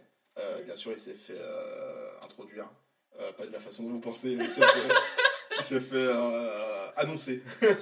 Ce sera mieux. Par Tony Schiavone, son pote, tu sais. Oui, son poteau qui lui lâche les boules. Ouais, c'est ça. Qui est aussi accessoirement commentateur. D'accord, ouais. Du coup, qui a dit oui, on est ici dans la ville de naissance de Cody. Bien sûr, le public en mode waouh, moi aussi je suis ici, c'est incroyable. I love you. Wow, I fuck you big. Bref. Les meufs étaient folles, elles jetaient les strings. Bref, tout le tralala. Les hommes aussi. Les hommes aussi jetaient leurs strings. C'est vraiment fou. Leur tenga. Beau connaisseur, hein. Écoute, on pratique. Il y a un passé que je ne connais pas. Du coup, Cody vient sur le ring pour faire la promo pour le match de championnat qui va avoir lieu le samedi d'après. À Full Gear, donc du coup c'est pour un petit peu provoquer Chris Jericho en disant mon pote, moi je suis ici avec mes potes, on a créé cette promotion, on est à fond, on veut donner le meilleur de ce qu'on a et toi tu viens ici avec tes gros sabots. Wow. Oui, il le dit. C'est quoi la traduction anglaise? Yoko Sabo. Comme ça. J'imagine, ça doit être un bout transparent. Du coup, on va pas te laisser faire avec ton cercle intime de privé Inner Circle. Tout ça, je vais te péter la gueule. À un moment, il pleure parce qu'il dit je fais pas ça pour mon père, même s'il est décédé, je fais ça pour les gens qui sont encore en vie, je fais ça pour ma mère, pour ma soeur, pour mon chien, pour ma femme. Ouais, c'est ça. Il pleure comme ça. C'est émouvant. C'est très émouvant, ouais. Et puis voilà, à la fin, il dit maintenant, je suis quelqu'un de respecté dans ce business et je mérite, je suis ici. Mais par contre, vu que les gens ils se plaignent que je sois dans le match pour le titre, si je perds ce match, j'aurai plus jamais de match pour le titre du champion du monde de AEW. Ouais. Oui. Voilà, alors je vais essayer de pas spoiler déjà. Non, déjà de pas spoiler. Mais je vais essayer de dire ce que j'en ai pensé en omettant le fait que ce soit Cody, même si ça va pas être facile. En tout cas, dans un premier temps, c'est une bonne promo, je trouve, qui marche super bien avec la foule. Qui a de la gueule, oui. Qui marche super bien. Et j'ai rien à dire en soi sur la promo en elle-même. Voilà. Oui. Mais le problème que j'ai toujours, et que j'aurai sans doute encore toujours avec Cody, c'est qu'il en fait trop. Et que c'est trop rapide en fait. Il y a rien de. Enfin, je trouve pour moi dans la rivalité entre Chris Jericho et Cody qu'il n'y a rien encore de personnel au point où le mec se met à pleurer en parlant de sa famille, quoi. Du coup, ça sonne totalement faux, ça sonne forcé pour moi. Et aussi le fait qu'il utilise à toutes ses promos le nom de son père, alors qu'il est là à proclamer qu'il fait pas ça pour son père et qu'il veut être un catcheur bon sans forcément passer par le nom de son père. Du coup, mais du coup, c'est pas du tout le cas, parce qu'à chaque fois qu'il est là, on parle de son père. Et voilà, je trouve ça trop forcé. Cody s'est mis à la limite lui-même de ne pas avoir de match de championnat après s'il perd ce match-là. Ça n'a aucun sens. En fait, ce match-là, il aurait été bien, mais si ça faisait genre des mois, voire des années que la AEW aurait été mise en place et que Cody aurait fait tellement de choses qu'il en arrive là, quoi. Mais parce que la rivalité entre Chris Jericho et Cody, c'est quoi en fait de base ? De base, c'est rien du tout. De base, c'est une annonce de Cody, c'est lui qui a le meilleur ratio de victoire. Donc du coup, c'est lui qui a affronté Chris Jericho parce qu'il y a ce fameux ratio de victoire à la W. Donc même par rapport à ça, en fait, ça n'a aucun sens. C'est que c'est devenu soi-disant personnel parce qu'ils ont commencé à se confronter l'un l'autre. Okay. Mais c'est tout. Sinon, il n'y a rien de personnel en fait entre eux. C'est eux qui les ont rajouté dans ce truc-là. Et encore, je trouve, enfin en tout cas dans la réalité, je trouve que c'est Cody qui rajoute ce truc personnel, alors que Chris Jericho... Oui, Chris Jericho, lui, c'est un adversaire. Voilà, lui, c'est... Voilà, il se fout de sa gueule, mais c'est tout, quoi. D'ailleurs, on va revenir sur le foutage de gueule de Chris Jericho après, parce qu'il y a un truc... oui, qui est très, très cool. Qui est d'ailleurs le meilleur truc du show, je trouve. Ah, c'est clair. On a explosé de rire de surprise. Ouais. Du coup, voilà. Je sais pas trop si tu veux réagir par rapport à cette promo. Non, j'ai trouvé ça un peu gros. De toute façon, j'ai du mal à oublier l'idée que c'est Cody. Moi, Toi, tu as remarqué dans cette promo qu'il zozotait, tu ne le savais pas. Alors non. Donc, du coup, moi, je le savais parce que je le suis depuis le début de sa carrière. Oui. Mais du coup, toi, tu t'as dit, oh putain, il zozote. Alors, bien sûr, je souligne qu'en fait, je remarque, c'est pas du tout, mais alors pas du tout de la moquerie, mais alors absolument pas. C'est juste que je travaille dans le domaine du handicap, et notamment, du coup, des dysphasies.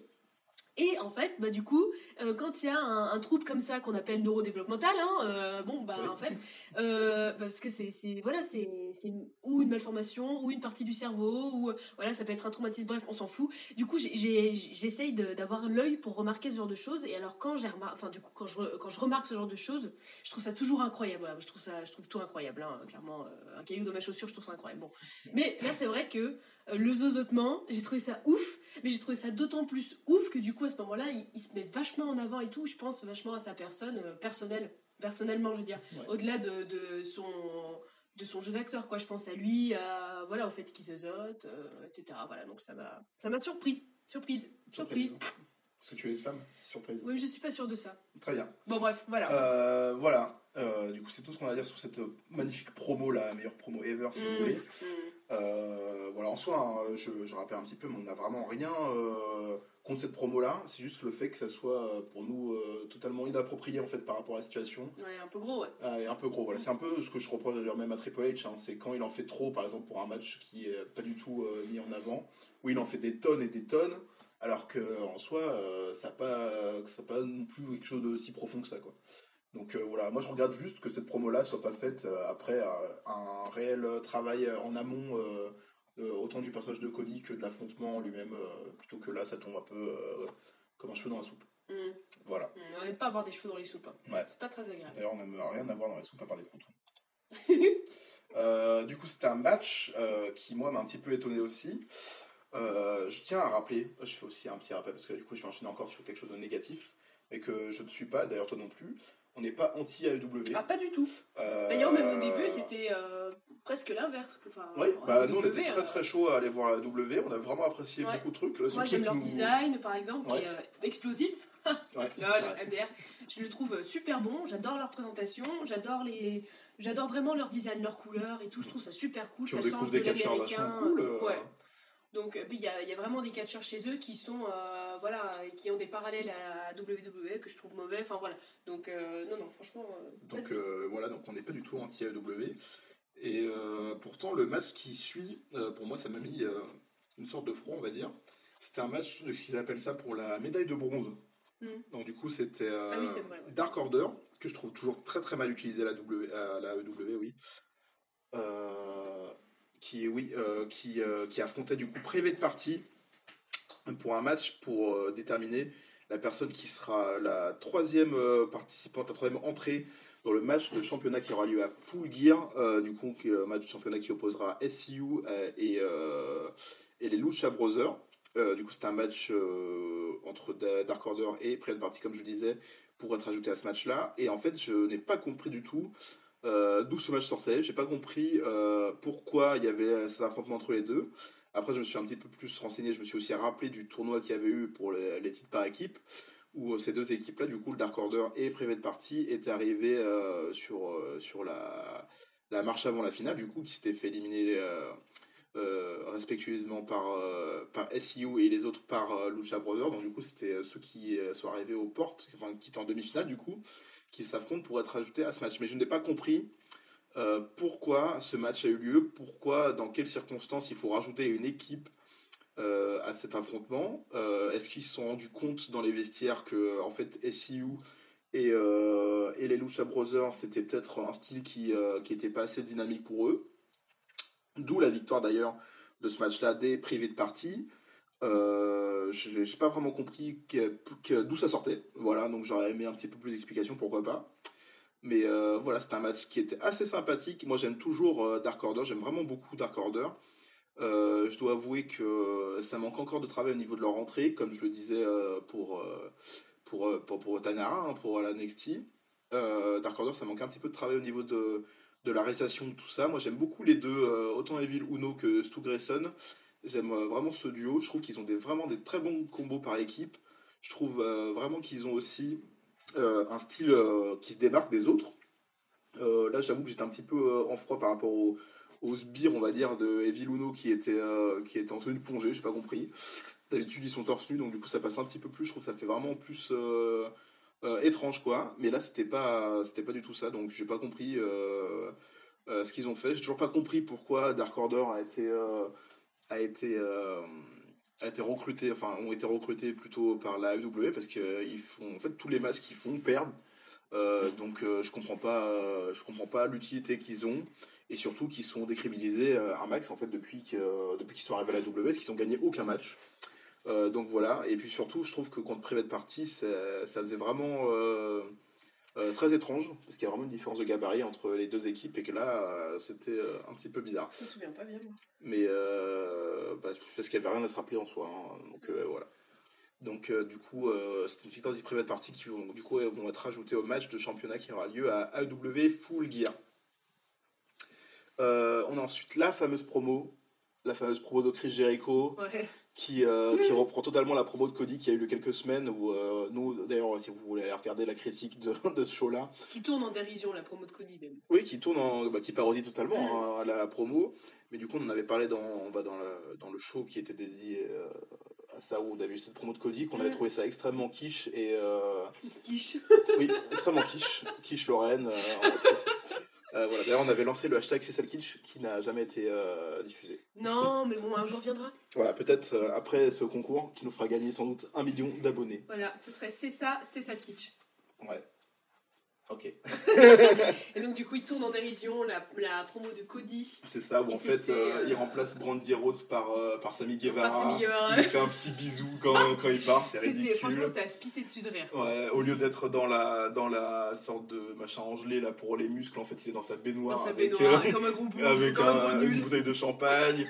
Il y a même l'ami de la tante de Chris Jericho qui parle de lui. Qui vient de l'église, qui dit c'est un gros connard Chris Jericho, mais c'est le meilleur fils de pute de la planète, je sais pas quoi. Je me dis what the fuck, qu'est-ce qu'il raconte. Et c'était hilarant, quoi. Ah ouais, hilarant. Vraiment, c'est dans ces moments-là, je me dis Chris Jericho, il est vraiment incroyable. Ouais. Et il finit en fait par il suit de quoi il parle. Oui, il dit qu'il va juste drink a little bit of bubbly. Et il reprend sa voix. Ouais. Ça va être gogol. Et franchement, je trouve ça tellement drôle, quoi. Putain, on a rigolé, mais. Ouais, on s'est vraiment pissé dessus, quoi. Ah non, mais putain. Je regarde, je me dis, what the fuck, qu'est-ce qu'il lui a pris. En plus, elle est bien tournée, hein. C'est vraiment super tournée, ouais. Avec tous les ralentis qui sont dégueulasses. Les feux de l'amour, là, franchement, c'est vraiment les vieux clips. Voilà. Donc, du coup, voilà. Nous, on s'est arrêté juste un petit peu après, en termes de diffusion, en tout cas, Madame Mamie s'est arrêtée ici parce qu'on a eu les fameux problèmes d'internet qui nous ont empêché de voir la suite. Moi j'ai regardé ensuite un petit peu par-ci par-là ce qu'il y avait, mais le match suivant c'était un match par équipe. Est-ce que c'est le seul match par équipe? Est-ce que c'est le seul match par équipe? C'est le seul match par équipe de la AEW cette semaine, le fameux match féminin de l'égalité des sexes. Il en faut un, ils le mettent, et puis voilà. Quoi. Et nous, on est toujours pour l'égalité des sexes. Ça, par contre, je pense qu'au fur et à mesure, il y a des gens comme Yann de Wrestling Clinic, je cite son nom, sans vergogne, qui vont dire « Mais les mecs, vous comprenez rien, vous n'avez pas de culture catchesque. » Oui, c'est ça, oui. Vous n'avez pas de culture catchesque, c'est incroyable, vous ne comprenez rien à ce que vous regardez. Vous ne pouvez pas parler sur ce mort. Voilà, il faut avoir au moins un bac plus 6 en catch pour parler de catch. Donc, du coup, voilà, c'était le fameux match féminin de la AEW, un match par équipe, avec Shana, qui était encore là. Et ça fait plaisir. Ouais. Qui faisait équipe avec Rio, du coup la championne féminine. Oui. Elle s'approche un petit peu du titre, pourquoi pas. Qui affronte Jamie Hayter, qu'on a déjà vu à la AEW, qui avait fait bonne figure, en tout cas contre Britt Baker, qui avait fait un match plutôt correct contre Britt Baker, ce qui n'est pas donné à tout le monde. Et Emi Sakurai, donc, du coup, qui est la challengeuse numéro 1 pour le titre de Rio à Full Gear. Du coup, voilà, c'est un match par équipe. Victoire de Jamie Hayter et Emi Sakurai. Ce match du coup qu'on n'a pas pu forcément voir, donc on va pas forcément juger. Ouais. Shana, moi je trouve ça toujours super cool qu'elle soit à la AEW. C'est super cool. Elle est un peu moins bien catchée selon les images qu'on a vues du coup que la première fois, mais c'est aussi parce que du coup c'est un match en équipe, on imagine, et que c'est un peu plus le bazar. C'est pas le même travail, donc ça se ressentait un peu. Mais ouais.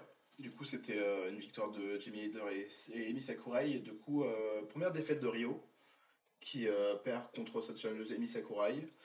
Du coup, c'était vraiment pour hyper le match qui allait voir à Full Gear pour dire vous avez vu, et Rio est peut-être en danger pour défendre son titre, et c'était fort sympathique. En même temps, Rio, je trouve qu'elle est pas si légitime que ça à avoir un titre déjà.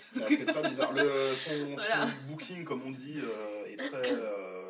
C'est-à-dire que Rio, bon, elle sait faire 2-3 trucs, elle n'est pas non plus agile de ouf, elle n'est pas rapide de ouf, voilà, elle est douée, normale, elle n'est pas non plus incroyable, quoi. Donc, moi j'attends vraiment un truc neuf avec Rio et le titre féminin de la AEW qui, pour l'instant, tourne un petit peu en rond. On n'a toujours pas eu de nouvelles de Nyla Rose d'ailleurs.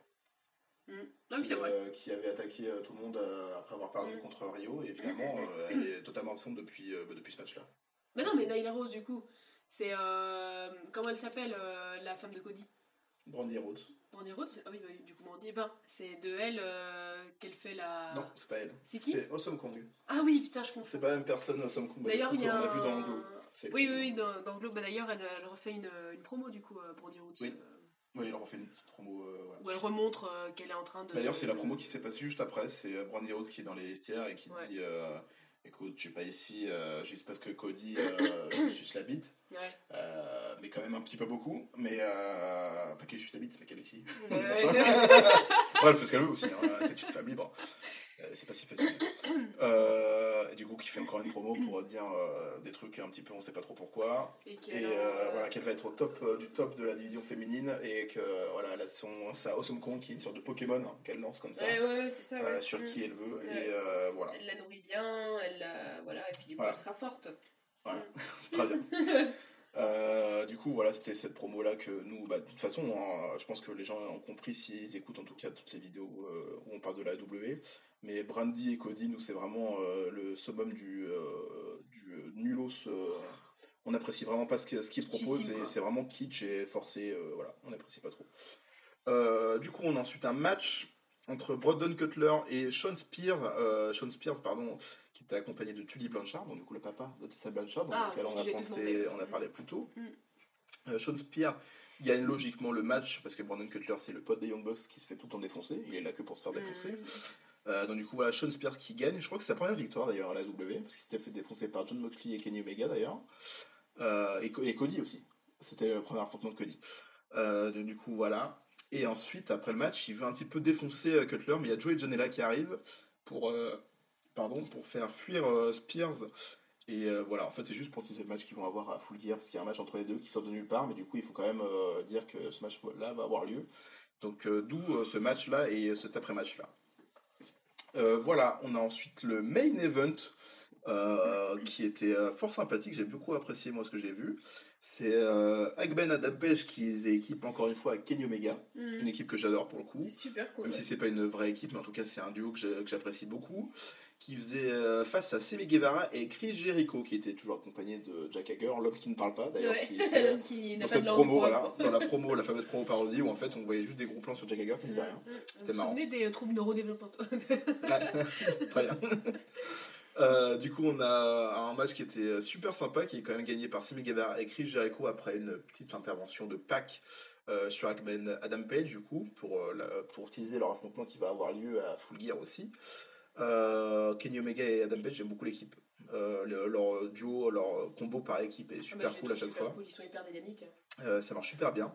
Donc je sais que c'est pas du tout dans les projets de faire une équipe entre les deux. Mais en tout cas, ça apporte une certaine cohésion même au niveau de leur groupe. Totalement. Et je trouve ça super sympa. C'est pourrait être les deux héros d'une série animée, par exemple. Ouais, c'est ça, le duo de flics un peu. Ouais. Chris Jericho qui gagne avec son Judas Effect sur Page. Il a profité un petit peu de la distraction de Pac. Ensuite, voilà. Et puis après, à la fin du show, c'est encore une fois une grosse salade. De tout le monde qui s'affronte. Il y a, il semble, Nick ou Matt Jackson qui sautent du haut de la rampe d'entrée sur tout le monde. Il y a Jon Moxley et Kenny Omega qui se tapent tous les deux avec leurs poings et leurs fils barbelés, là, tout ça. Et voilà, ça se termine avec tout le monde par terre sur la rampe d'entrée pour nous dire venez samedi voir notre show. Premier pay-per-view hebdomadaire Full Gear. Et voilà. C'était la fin du show, encore une fois avec malheureusement une grosse salade. On déteste vraiment les grosses salades, surtout que c'est très récurrent à la W. Il y a je crois un seul show où il n'y a pas de fin, il n'y a pas eu de fin salade. Moi j'aime vraiment pas. En fait j'aime bien, mais quand c'est bien dosé. Oui, tout à fait. Autant, il y a une vraie raison. Voilà. Autant la première fois quand Chris Jericho il a formé son clan, c'était justifié par le fait que son clan venait d'être créé. Autant toutes les fois d'après, je trouve que c'était vraiment trop forcé. Là, ça m'a pas dérangé pour le coup, pour celle-ci, parce que c'était vraiment pour teaser le pay-per-view qui allait avoir lieu. Mais c'est trop récurrent en fait à la AEW pour que j'apprécie un minimum les salades générales qu'ils font. Voilà. Ouais. C'est dommage. Too bad. Voilà, on a fini pour AEW. On va faire un petit détour vite fait par le SmackDown du 8 novembre qui a eu lieu en Angleterre. J'allais dire au Royaume-Uni, mais c'est en Angleterre. Je sais pas du tout dans quelle ville ils étaient, mais bon, tant pis. Et puis après, on finira le programme par. Je sais pas, je crois, mais je suis pas sûr. Okay. Et du coup, on finira après par le pay-per-view AEW Full Gear. Du côté SmackDown, il s'est pas passé grand chose, à part Baron Corbin qui est très gênant toujours. Toi, tu l'as vu quand j'ai regardé. Je l'ai vu 2 secondes. Tu l'as vu et tu as dit waouh, il a un tel manque de charisme, c'est incroyable, alors que tu connais pas tant que ça. Bah, je l'ai vu pas mal de fois quand même. Toi, tu l'as vu aussi, parce qu'on est allé, on est allé au show de Paris, et on l'a vu du coup en live. Ouais, on l'a vu en live. On l'a vu à Paris en live parce qu'on allait voir le show de la WWE à Paris, Accor Hotel Arena. C'était il y a 2 ans. Ceux qui étaient là, on vous aime. J'ai vu Tristan Archer, grosse dédicace à toi. J'ai vu Sturi aussi. J'ai vu le catch. À vous les studios.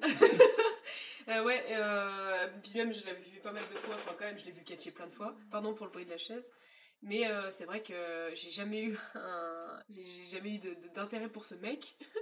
Et là, en fait, il est rentré avec sa couronne, là.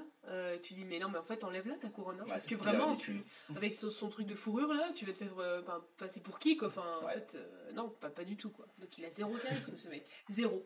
Et son faciès est tellement neutre, et tellement plat, et tellement... Il n'y a rien qui se dégage de lui, en fait. Il n'y a rien, mais il n'y a rien. On le regarde et voilà. Alors, autant au niveau du catch, il y a 2-3 moves qui sortent du lot, on va dire, mais sinon, je ne ressens rien, quoi. Donc voilà, Baron Corbin qui a commencé le show en se moquant de Roman Reigns. C'était un moment très gênant où il imite le chien, ou tout ça. Bref, on va pas t'attarder sur ça parce que c'est pas du tout ce qui nous intéresse. Si vous voulez regarder de la merde, faites comme vous voulez. Mais c'est pas notre cas. Ce qui nous intéresse dans ce show de SmackDown, c'est les New Day qui remportent les titres par équipe. Les nouveaux jours. Du coup, Kofi Kingston et Big E, parce que Xavier Woods est blessé pendant encore un peu plus d'un an. Qui du coup gagnent contre The Revival, Scott Dawson et Dash Wilder, et deviennent du coup les nouveaux champions par équipe de SmackDown. Donc du coup la carte de Survivor Series qui va avoir lieu avec tous les champions qui s'affrontent a changé. Donc du coup c'est maintenant les New Day qui vont affronter Undisputed Era, et du côté de Raw ça va être les Viking Raiders qui vont représenter Raw. Donc du coup, voilà, je sais pas du tout pourquoi il y a eu un changement comme ça à quelques semaines maintenant du show. Mais pourquoi pas, moi j'aime bien les New Day. Je suis très déçu pour The Revival. Et pour le coup, toi, je te le dis directement en live parce que tu le sais pas. Mais les Revival, c'est des grands amis des Young Bucks. Sur les réseaux sociaux, ils se parlent beaucoup. Il y a quelques temps, les Revival avaient demandé leur démission de la WWE. Ce qui n'a pas été accordé parce qu'il y a les concurrents en face et ils savaient qu'ils allaient aller vers les concurrents. Donc du coup, hop, on leur a proposé un nouveau contrat, comme ça. Ils ont dit, bon, j'adore l'argent. Donc ils ont signé. Et du coup, maintenant, ils se retrouvent à faire les pitres.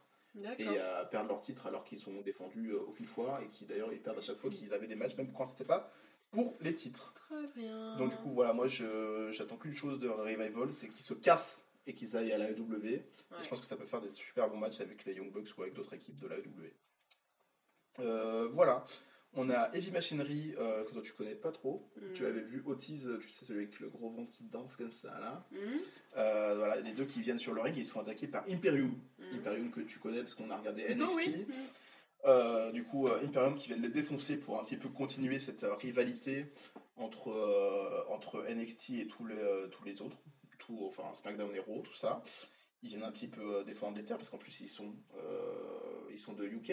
Parce que Walter, autrichien, Alexander Wolf, allemand, Fabian Eichner, italien, et Marcel Bartel, allemand aussi. Donc il n'y en a aucun qui est du Royaume-Uni, mais en tout cas, c'est NXT UK, donc c'est chez eux. Voilà, donc il n'y a rien de plus à dire sur ça. Et le dernier news dont je vais parler pour ce SmackDown, ça va être la prochaine rivalité entre Daniel Bryan et The Fiend, Bray Wyatt. The Fiend qui a attaqué Daniel Bryan dans les vestiaires. Et du coup, voilà, ça annonce une rivalité entre les deux. Je sais pas si j'ai hâte ou si j'appréhende un petit peu. Ils ont déjà eu une rivalité il y a quelques années quand Bray Wyatt n'était pas The Fiend, mais quand il était leader de secte, tout ça. Des matchs qui étaient super cool. Mais en 2019, je sais pas trop ce que ça va donner entre Daniel Bryan et The Fiend. Ça peut être toujours cool. Mais j'avoue que je m'attends pas du tout à une victoire de Daniel Bryan. Mais en même temps, j'ai peur que ça le mette encore plus sur le bas du tableau de la carte des shows.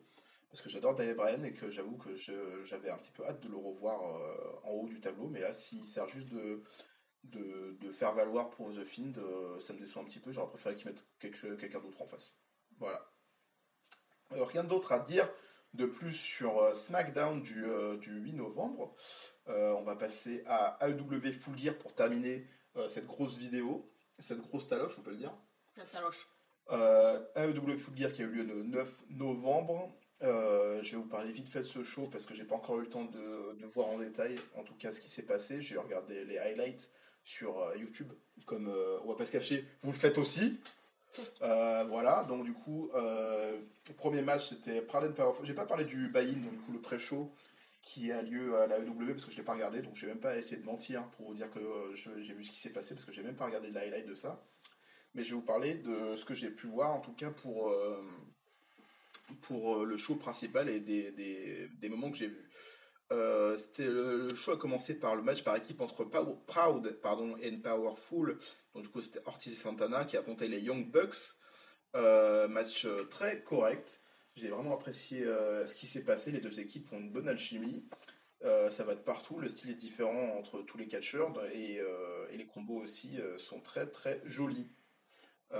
C'est une victoire de Proud et Powerful. Je suis pas étonné parce que je m'attendais vraiment à une victoire de leur part, surtout pour les mettre un petit peu en avant.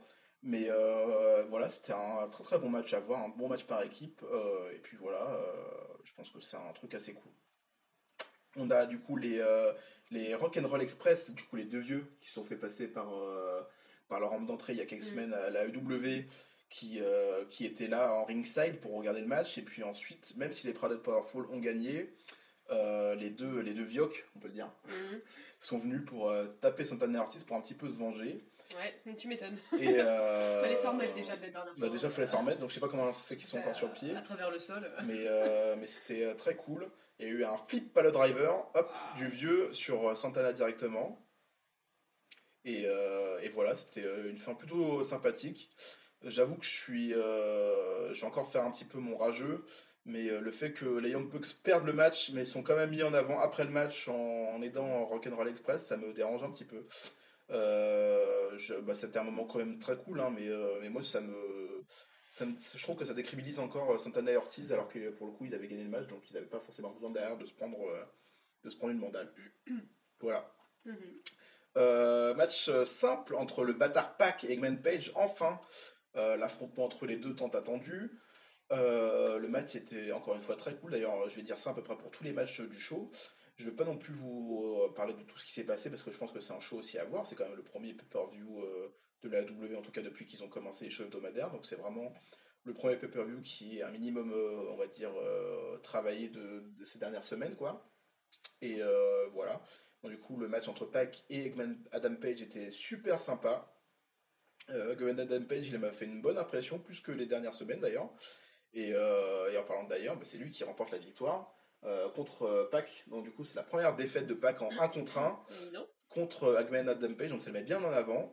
J'avais un petit peu peur de la réaction du public par rapport à cette victoire d'Adam Page qui est pour certains un petit peu trop mis en avant. Dont moi d'ailleurs, je trouve qu'il gagnerait plus à devenir un petit peu plus badass, mais voilà. Et voilà, mais en fait ça a bien réagi, la foule a bien réagi et ça a bien mis Ben Adam Page sur le devant. Donc voilà, je sais pas si le programme va continuer entre les deux, si la RVT va continuer entre les deux. Connaissant un petit peu le personnage de Pac, ça m'étonnerait pas, parce que c'est quand même toujours le bâtard.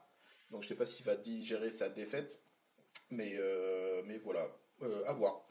On a ensuite le match qui intéressait personne, parce qu'il n'avait jamais été teasé à part la semaine juste avant, donc c'est-à-dire pour vous, il y a environ 5 minutes dans cette vidéo.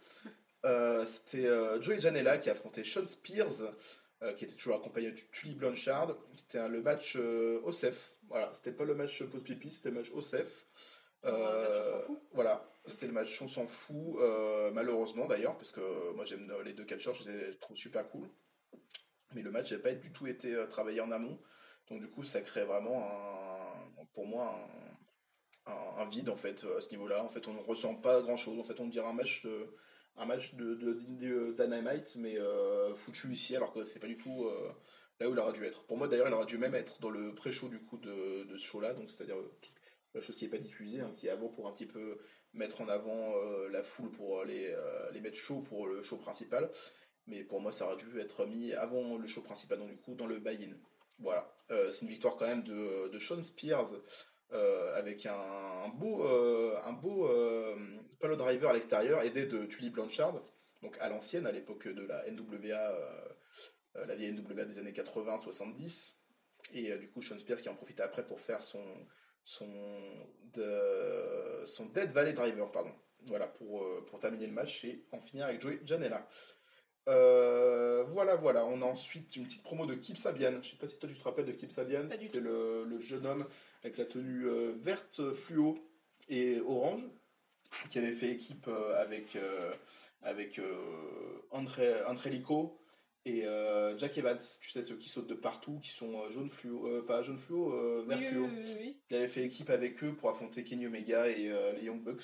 Ok, je me souviens. Et tu te rappelles pas du tout, mais bref, il était sur show là, en tout cas il était dans les vestiaires pour faire une petite promo et annoncer que c'était quand même toujours un BG, parce que c'est quand même vraiment un BG. Okay. Et du coup il va se faire maintenant accompagner d'une femme, parce que tous les BG sont accompagnés d'une femme. Évidemment. Et ce sera Penelope Ford qui va accompagner désormais Kip Sabian. Pour le petit truc un petit peu lol, c'est que Penelope Ford c'est la femme, et du coup aussi celle qui a accompagné avant Joey Janela. En indépendant. Donc du coup, voilà, je sais pas s'il va y avoir une rivalité entre Kip Sabian et Joey Janela, mais en tout cas, il y a de fortes chances vu qu'il lui a piqué sa femme. D'accord, donc c'est-à-dire que s'il y a une rivalité comme ça avec à la base un partage de femmes, ouais. On est sur quelque chose d'assez sexiste, oui, d'assez machiste. Totalement misogyne. D'accord. Mais c'est la coutume dans le monde du catch. Ouais. Il faut forcément faire de rivalité au bout d'un moment. Ouais, mais là on n'est pas dans les années 80 du coup. Ouais. Ce serait bien de mais cesser. Moi je suis désolé, mais la AEW, moi ils m'ont dit qu'il y avait un réel progrès.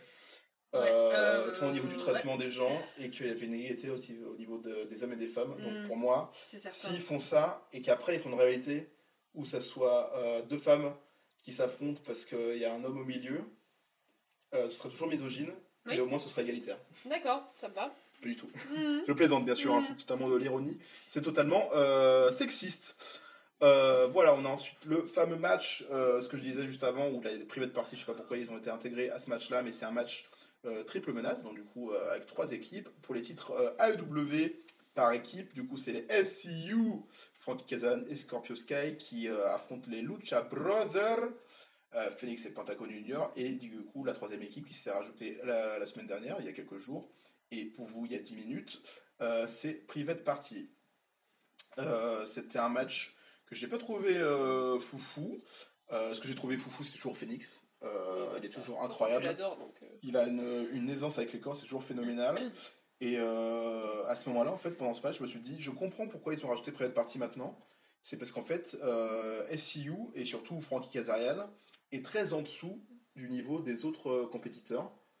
Et du coup, je pense que pour qu'ils fassent beaucoup moins tâches, ils ont rajouté une autre équipe pour qu'ils soient un peu plus dynamiques.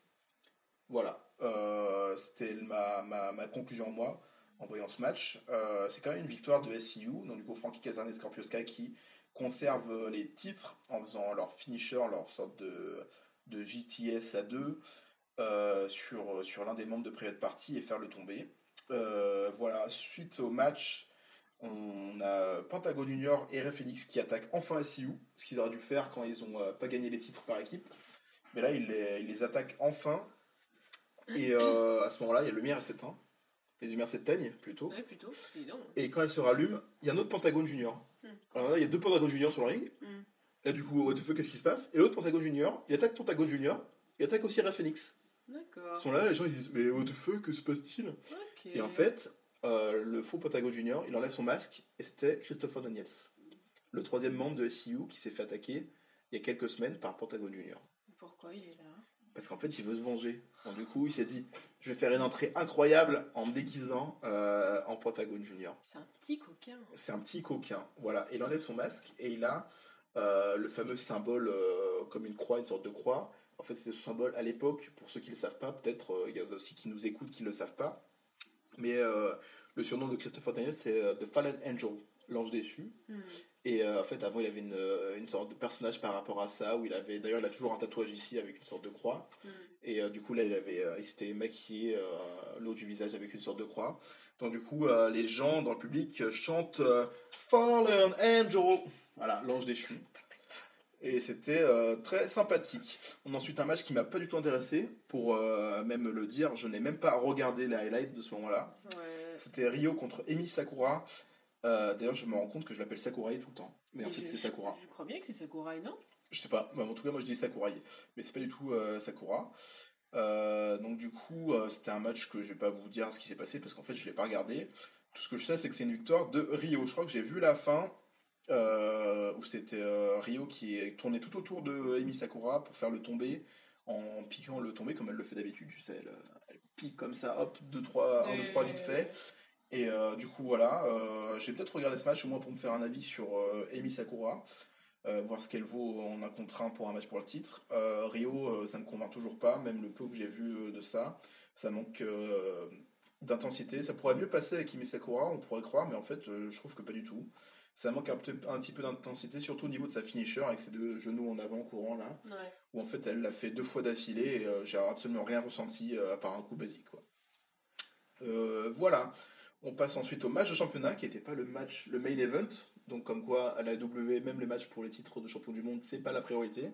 C'était Chris Jericho, le champion, qui était accompagné de Jack Hager, c'est important, qui affrontait Cody. Du coup, Cody s'il perd, il n'aura plus jamais le droit de match de championnat pour le titre AEW. Et lui, il était accompagné par MJF et ça a son importance. Et oui, match que j'ai pas pris le temps d'entièrement voir, j'ai vu quelques moments, dont le moment où Cody s'ouvre littéralement le crâne en sautant à l'extérieur comme un débile mental. C'est-à-dire qu'en fait il s'est totalement ramassé, il va avoir une belle cicatrice sans doute au-dessus de l'œil. Mais en fait il a pas réussi, il a pas su... Il a pas su juger son corps en fait. C'est-à-dire qu'il a pas confiance de son corps. Il a plongé, il croyait que c'était de l'eau. Ouais, c'est ça, alors que c'était une rampe en métal. Mais je comprends pas qu'à ce moment-là, tu ne saches pas tomber dans ces cas-là. Comment c'est possible que tu ne saches pas tomber? Parce que là, il avait besoin de savoir tomber. Là. Moi, ma petite hypothèse, j'adore faire des hypothèses, c'est qu'en fait, il l'a fait exprès pour rajouter pour du drama.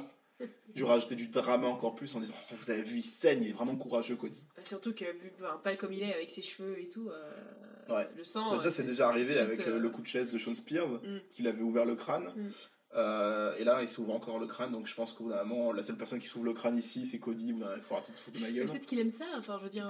Peut-être qu'il est un petit peu maso, quoi. Je sais pas ce qu'il fait avec Brandy le soir, mais en tout cas. C'est peut-être pour ça que des fois, il a un œil au beurre noir. Des fois, il vient avec un œil au beurre noir, on sait pas d'où ça vient, mais c'est peut-être. C'est ça en fait. De ça, voilà. Le match, du coup, comme je l'ai dit, je l'ai pas vu en entier, donc je vais pas vous décortiquer ce qui s'est passé. Mais le fait important de ce match, c'est Chris Jericho qui part pour sa soumission, le Walls of Jericho. Pourquoi pas avoir un nom en rapport avec son nom à lui. Bien sûr. C'est bien. Et en fait, à ce moment-là, MJF, il s'inquiète. Entre-temps, il y a eu Jack Hager qui s'est fait virer parce qu'il a un petit peu essayé de gruger. Il s'est fait virer par l'arbitre. Mais à ce moment-là, MJF, il voit son pote, son meilleur pote, en train d'avoir mal comme ça. Là, il fait « Non, t'as trop mal, Cody, tu dois abandonner tout ça. » Et du coup, qu'est-ce qu'il décide de faire? Il jette le drap blanc qui signifie l'abandon. Voilà, il abandonne pour son pote. Et Chris Jericho est toujours le champion. Le champion. Voilà, donc du coup, victoire de Chris Jericho. Cody qui ne pourra plus jamais avoir de match pour le titre de champion du monde poids lourd de la W. Suite à ça, MJF vient comme ça, il dit « Je suis vraiment désolé », alors que Cody l'a fait « Je suis vraiment désolé, mais je tiens à toi, je voulais te préserver, tout ça. » C'est pas comme si ça faisait 20 minutes qu'il faisait un match, mais bon, voilà. Et à ce moment-là, Cody il dit « Ok, c'est pas grave », il commence à lui taper sur l'épaule, à dire « C'est bon frérot, je comprends, à cause de toi je pourrais jamais avoir de match pour le titre de champion du monde, je pourrais jamais être champion du monde, mais t'es mon pote quoi. » Et MJF, il lui fout un gros coup de pied dans les couilles. Les couilles. Voilà. Les couillasses, les coronets. Voilà, donc du coup, Cody qui s'effondre littéralement au sol et MJF qui après le pousse par terre et lui crie dessus que maintenant, ça va être son moment. Maintenant, ça va être lui, le beau gosse de la street, qu'on va voir de partout et que ce sera pas Cody. Il a un sourire diabolique. Un sourire incroyable. MJF, c'est vraiment un fils de pute. Non, mais franchement, c'est tellement ça. Voilà, je vais me faire démonétiser. Mais... je vais faire pas un petit aparté parce que je vais un petit peu parler de ça quand même. C'est sur ce turn de MJF, j'en ai parlé un petit peu avec Leroy sur Twitter, mais pour moi c'est l'une des plus mauvaises décisions qu'ils auraient pu faire à la AEW actuellement. C'est ce turn aussi précoce de MJF qui est pour moi vraiment, ça ne fait aucun sens. C'est-à-dire qu'en fait, il trahit son pote qui est également le vice-président de la AEW. Il le trahit alors que celui-ci n'a même pas gagné le match, donc du coup il n'est toujours pas champion du monde, et il le trahit pour rien. C'est-à-dire qu'en fait il n'a aucune raison à ce moment-là de le trahir, et je ne comprends pas, je suis dans l'incompréhension en fait totale. Donc certains vont sans doute me dire mais il faut attendre AEW Dynamite pour comprendre et tout, mais en fait je sais d'avance, et là je parle un petit peu voilà, de forte tête. Tu tapètes un peu là tout de suite. Mais je sais d'avance qu'en fait la justification ne va absolument pas me satisfaire. Parce que pour moi ça n'a aucun sens. Pour moi si MJF, je dis toujours pour moi, parce que sinon après les gens vont dire what the fuck. Voilà. Déjà que t'es pas apte à juger. Je suis pas légitime. Voilà, donc, voilà. Donc du coup oui, le problème pour moi dans ce turn, dans ce heel turn de MJF, c'est que ça arrive trop tôt déjà et ça n'a aucun sens. Pour moi, si MJF il aurait dû trahir Cody si Cody devenait champion du monde, ou alors si MJF avait l'opportunité de devenir champion du monde, il aurait pu trahir n'importe qui à ce moment-là. Mais là, je ne comprends pas pourquoi il l'a fait en fait. Si c'est juste pour dire je suis méchant, maintenant c'est à moi. Mais même là, ce sera pas lui en fait. On sait très bien que ça va pas être lui le prochain challenger. Déjà, on sait que ça va pas être lui le prochain challenger parce que il a pas un ratio de victoire qui fait la différence, parce qu'apparemment c'est ça le principe de la AEW. Et quel est le fuck en fait? Pourquoi il s'attire les colères du vice-président alors qu'il lui léchait les boules exprès pour être dans les bonnes grâces, si c'est juste pour dire que maintenant c'est à lui quoi. Voilà, donc c'était mon gros coup de gueule, c'était pour moi le gros point négatif du show, et voire même de la AEW en général dans ce qu'ils essayent de nous raconter depuis le début des shows télé en tout cas. Et c'est une très très très mauvaise décision, et je suis très très très déçu. Ok, en tout cas Cody prend cher. Voilà, Cody il prend cher tout le temps, mais bon, c'est un petit peu un dieu, donc il va se relever. Et peut-être même qu'à la fin, il va battre MJF. Bien sûr. On finit cette vidéo et ce show avec le Jon Moxley contre Kenny Omega, le match qui ne sera pas sanctionné par la AEW, quoi qu'il se passe. C'était un match très très violent, il y a eu tout ce que vous voulez, hein. Il y a eu du verre pilé, il y a eu des barbelés, il y a eu des attraperas, les fameux pièges à rats. Ouais, c'est ça, ouais. Okay. Donc Kenny Omega a fini jeté sur tout un tas de pièges à rats. Directement sur son dos, il y a eu à peu près tout ce que vous voulez. Il y a eu des fils barbelés, j'ai déjà dit, je crois. Oui. Il y a eu des tables, il y a eu des chaises, il n'y a pas eu d'échelles. Non, tant pis. Des sticks, des kendo sticks, il me semble pas, non. Il y a eu des poubelles. Ok. Non, mais c'était un choix. Il y a eu vraiment beaucoup de choses violentes. Pour l'instant, j'ai vu apparemment qu'il y avait une sorte de contre-hype sur ce show, enfin sur ce match en tout cas. Où les gens disaient qu'ils en avaient fait peut-être un petit peu trop, qu'ils n'étaient pas trop bien avec ce qui s'est passé, mais moi j'ai trouvé, en tout cas de ce que j'ai vu, j'ai trouvé ça super cool. Malheureusement pour moi ça n'aurait pas dû être le main event. Moi je suis vraiment partisan du principe que les matchs de championnat pour le titre mondial doivent être le main event, quoi qu'il se passe. Malheureusement bon ça s'est justifié par ce qui s'est passé à la fin du match de championnat. C'était pour ça qu'il était du coup en main event. Mais voilà, c'était un très très bon match entre Jon Moxley et Kenny Omega. Très très violent. C'est terminé sur la rampe d'entrée où ils sont tous les deux sautés de la rampe d'entrée directement sur des barbelés posés les uns sur les autres. C'est une victoire de Jon Moxley qui détruit littéralement Kenny Omega à la fin. Il porte une première fois son Dirty Deeds qui ne marche pas et ensuite il le relève, il fait son Death Rider directement sur le ring lequel il avait enlevé la protection, donc du coup il est tombé directement sur le bois qui est en dessous du ring, directement l'attaque la première. Et 1, 2, 3, Jon Moxley remporte cette victoire. Le show se termine avec Jon Moxley qui regarde la caméra et lui dit maintenant faites attention à ce que vous désirez. Voilà, parce que c'était Kenny Omega qui avait un petit peu provoqué en disant ouais je vais te battre, tout ça. Donc, du coup Jon Moxley se positionne comme le top du top de la W. Moi j'ai hâte de voir la suite. Kenny Omega qui perd, je m'y attendais un petit peu, je vous avoue quand même, parce qu'il faut quand même mettre Jon Moxley vraiment en avant, surtout dans son domaine de prédilection, ce qui est les matchs hardcore. Et le match était très très bon, j'ai vraiment apprécié tout ce qui s'est passé. Dans ce match, c'était très violent, j'ai beaucoup apprécié. Moi je suis fan de Kenny Omega, c'est mon catcheur préféré, mais j'aime surtout quand il catch le catch pur contre Kazuchika Okada, c'était très très très bon. Et du coup, le voir dans un registre très différent comme le match hardcore, c'était vraiment très plaisant. On avait déjà vu un match un petit peu hardcore avec Kenny Omega il y a quelques semaines quand il a affronté Joey Janela, que tu avais vu toi aussi d'ailleurs. Ouais. Où ils se sont affrontés, ça a fini avec des bords de chaises dans le dos, de sauts de haut d'échelle, à travers des tables, des trucs comme ça. Bref, en tout cas, t'avais très bien apprécié ce match. Et du coup, j'avais bien apprécié ce match-là, justement, moi aussi, entre Joey Janela et Kenny Omega. Ce qui était un bon avant-goût de ce qui allait se passer ce soir, mais ce soir-là, ils sont vraiment donnés à 1000%. Et malgré le fait que des gens disent que c'était un petit peu too much, qu'ils en ont trop fait, moi je trouve que c'était totalement ce qu'il fallait. C'était des mecs qui se mettaient sur la gueule jusqu'à la fin de la fin. Et que je trouve que ça rend très bien. Les deux sortent très très fort. Et j'ai hâte de voir la suite dans le programme de la AEW, voir ce qui va se passer. Voilà. Ok. C'était la grosse taloche. Ouais, c'était une grosse taloche. On a fait plus d'1h40. Clairement, on est sur un format que les gens ne vont pas regarder. Mais bon, on avait envie de le faire, voilà. Surtout monsieur... Surtout moi, c'est vrai, parce que du coup, on n'a pas pris le temps cette semaine de parler de catch, en tout cas pour des vidéos indépendantes, pour chaque show. Donc là, voilà, j'avais vraiment des choses qui m'attiraient bien cette semaine de catch. Et du coup, je voulais en parler à peu près tout en même temps. Donc voilà, je pense que c'est le meilleur format. On essaie de faire le plus court possible, en tout cas, pour parler de tout ce que je voulais dire. Et voilà, c'était sympathique. Je sais pas si vous avez apprécié. N'hésitez pas à nous le dire dans les commentaires. Vous pouvez dire oui, ou alors vous pouvez aussi dire non. Voilà. Vous pouvez aussi dire où. Ouais, ça peut être une réponse. Voilà. Ceux qui sont arrivés jusqu'ici, dites-nous. Prout me fait la vache. Prout me fait la vache. N'hésitez pas, on rappelle en fin de vidéo toujours qu'il y a eu le concours. Oui. Le concours qui va sans doute avoir lieu.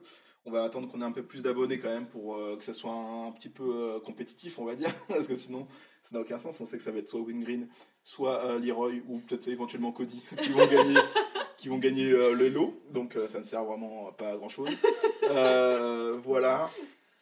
N'hésitez pas vous aussi à nous dire ce que vous avez pensé de cette semaine de catch. Quels sont vos moments préférés, sans doute la AEW. Si vous aimez bien ce qui se passe en ce moment à la WWE entre cette guerre de show et ceux qui regardent Impact comme Wingreen, dites-nous ce que vous attendez le plus à Impact. Ceux qui regardent aussi la NWA comme Cody, n'hésitez pas à nous dire ce qui vous hype le plus à la NWA. Ceux qui regardent tout comme Leroy, n'hésitez pas à nous dire ce qui vous hype le plus dans tout. Donc du coup, n'hésitez pas à parler. C'est vraiment très important, comme je dis tout le temps. Le plus important, c'est le débat. Voilà. Et n'hésitez pas, même si vous n'avez pas de culture catchesque, je le répète, même si vous n'avez pas de culture catchesque, n'hésitez pas à nous dire ce que vous en avez pensé. Si vous êtes fan genre depuis 2 semaines, n'hésitez pas à nous dire ce que vous en avez pensé. Mais dites grave. Genre, dites-nous, moi j'adore Cody, c'est mon catcheur préféré, j'adore ses cheveux soyeux comme la soie. Voilà. Et là on vous dira, mais bien sûr, mais tu as le droit. Mais tu as le droit. Moi aussi des fois je mange de la merde. Mais bien sûr. Voilà, on se quitte sur ça. Bisous. Bisous.